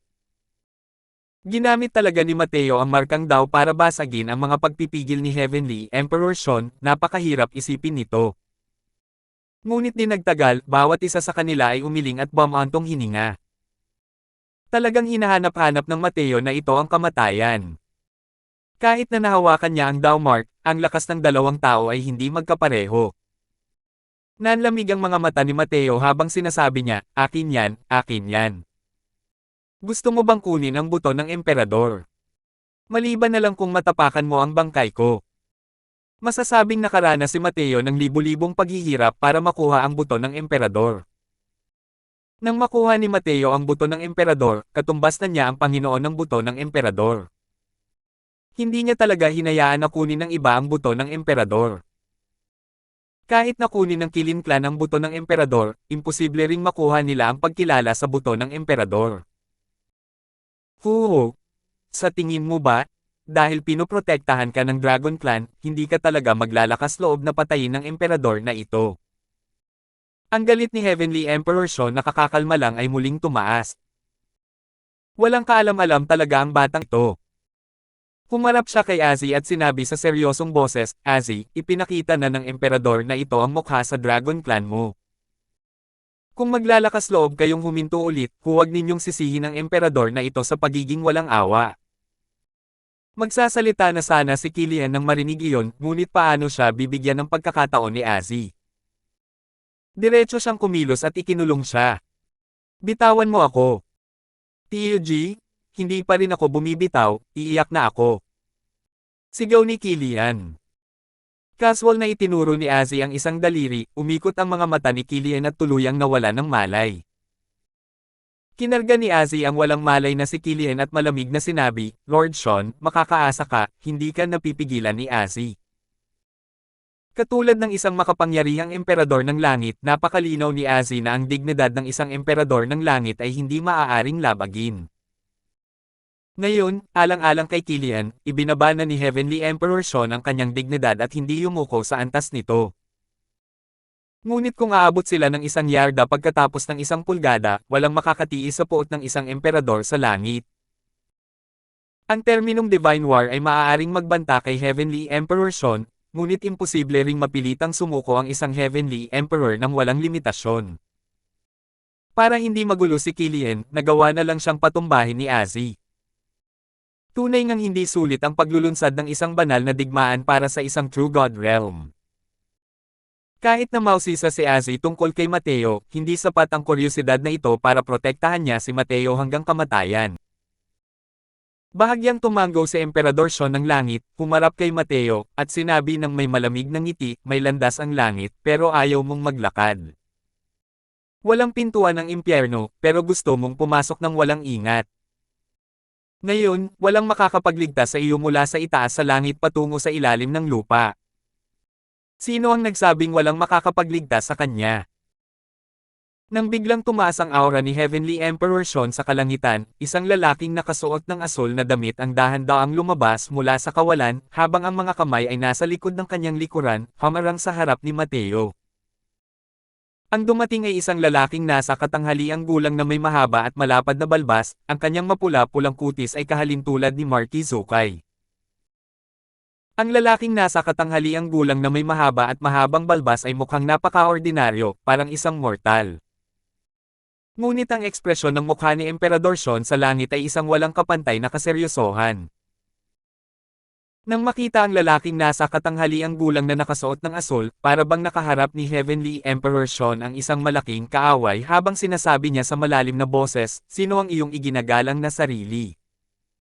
Maaari ka bang gusto mo ring makialam sa mga gawain ng aking Killing Clan?" Sa lakas niya, hindi niya talaga makita ang kaibuturan ng lalaking nakadamit asul. Tumingin si Mateo sa likurang bahagi ng lalaking nakaasul at malamig na sinabi, "Sa wakas ay nakalabas ka na." Hindi pinansin ng lalaking nakaasul si Heavenly Emperor Sean, ngunit lumingon siya at gulat na sinabi, "Alam mo bang nandyan ako?" Umiling si Mateo at sinabing, "Hindi ko alam, pero ramdam ko na may nagmamasid dito." Bahagyang nagulat ang lalaking nakaasul at tumango, "Hindi nakakapagtaka na ikaw ang ginawaran ng Panginoon ng pangalawang sage. Karapat-dapat lang sa titulong pangalawang sage." Sa sandaling lumabas ang mga salitang ito, lahat ay nagkagulo. Lumiit din ang mga mag-aaral ng iilang dakilang emperador sa langit, ang kanilang mga titig ay nagpapakita ng pagkamangha. Sino ang taong nagkaloob kay Mateo bilang pangalawang sage? Sagradong mataas na saserdote ng ninuno. Tinawag ng lalaking nakaasul na ito ang sagradong mataas na pari ng mga ninuno bilang kanyang Panginoon. Kung gayon, halos tiyak na ang kanyang katayuan. Ang 11 disipulo ng sagradong ninuno, bawat isa sa kanila ay isang kahangahangang figure. Kahit ang pinakamahinang High Priest Red Plume ay isang walang kapantay na late-stage Heavenly Emperor powerhouse. Ang isang ito na nasa harap nila ay malinaw na hindi si High Priest Red Plume. Kung hindi, si Rasmus ay walang magiging reaksyon. Kung gayon, sino ang taong ito? Kahit ang nagyayelong mga mata ni Mateo ay bahagyang lumiit din. Matagal na niyang nararamdaman na may nagmamasid dito. Bukod pa rito, ang aurang ito, mayroon siyang pamilyar na pakiramdam. Kaya naman, iyon ang dahilan kung bakit niya isinugal ang kanyang buhay at kinailangan ding agawin pabalik ang buto ng emperador.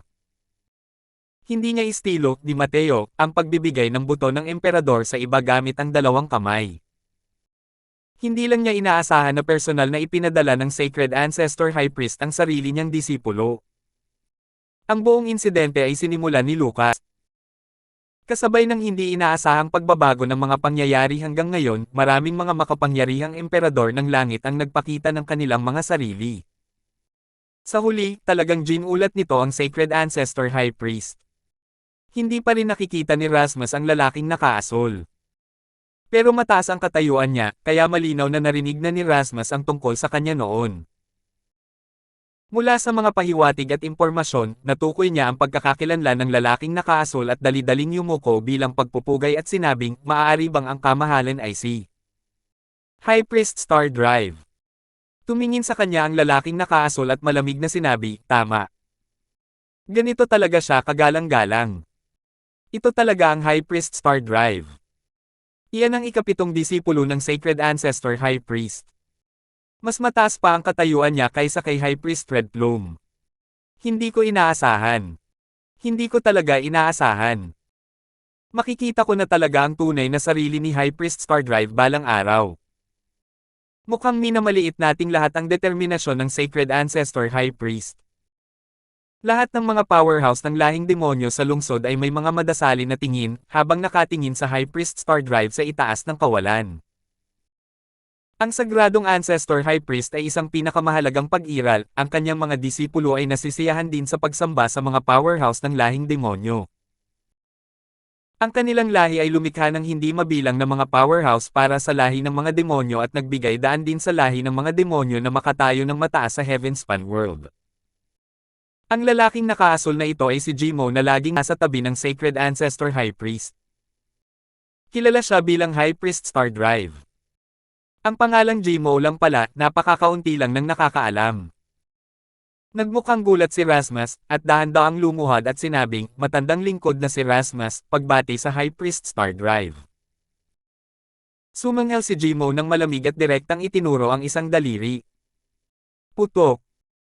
Lumipad pa atras ang figure ni Rasmus, bumulwak ang isang subo ng dugo kasabay ng pag-ubo. Pero dali-dali siyang gumapang palapit at lumuhod muli. Malamig na sabi ni Jimo, panlumpo mong 10,000 taon ang iyong paglilinang at pagkabilanggo ng 5,000 taon. Umalis ka na. Ang kutis ni Rasmus ay namumutla ng husto habang siya ay nakayuko ng malalim at sinabing, salamat sa kabaitan ni Lord Stardrive na hindi siya pumatay. Malungkot siyang ngumiti ng walang humpay sa kaibuturan ng kanyang puso. Akala niya ay basta na lang inilalagay ng Sacred Ancestor High Priest ang Second Sage. Ano ang kahulugan ng isang simpleng True God Realm? Pero minamaliit niya ng husto ang katayuan ni Mateo sa puso ng Sacred Ancestor High Priest. Ang pagdating ni High Priest Stardrive dito ay talagang hindi kumakatawan sa kanyang sarili, ngunit ang totoo ay kumakatawan siya sa Sacred Ancestor High Priest. Ang kahalagahan ng pagpapadala kay High Priest Stardrive ay pambihira. Halos katumbas iyon ng pagdating mismo ng Sacred Ancestor High Priest. Nanlaki ang mga mata ng lahat, hindi makapaniwalang nakatingin sa eksenang ito. Katulad ng isang Heavenly Emperor powerhouse, si Rasmus ay parang langgam lang sa harap ng High Priest Stardrive. Pinigilan at ikinulong ang iyong paglilinang, kailangan mo pa ring magpasalamat sa Panginoon para sa kanyang kabaitan. Pero naunawaan ng lahat sa kanilang mga puso na galit si High Priest Stardrive dahil nasaktan ni Rasmus si Mateo. Sumugod ang Kilin Clan sa mga hangganan kasama ang isang malaking hukbo, ngunit hindi lamang hindi pinrotektahan ni Rasmus si Second Sage, siya pa nga ang nagkusa na ibigay si Second Sage. Nakagawa na siya ng isang matinding pagkakasala. Salamat po at sinamahan niyo ako, ingat lagi mga master.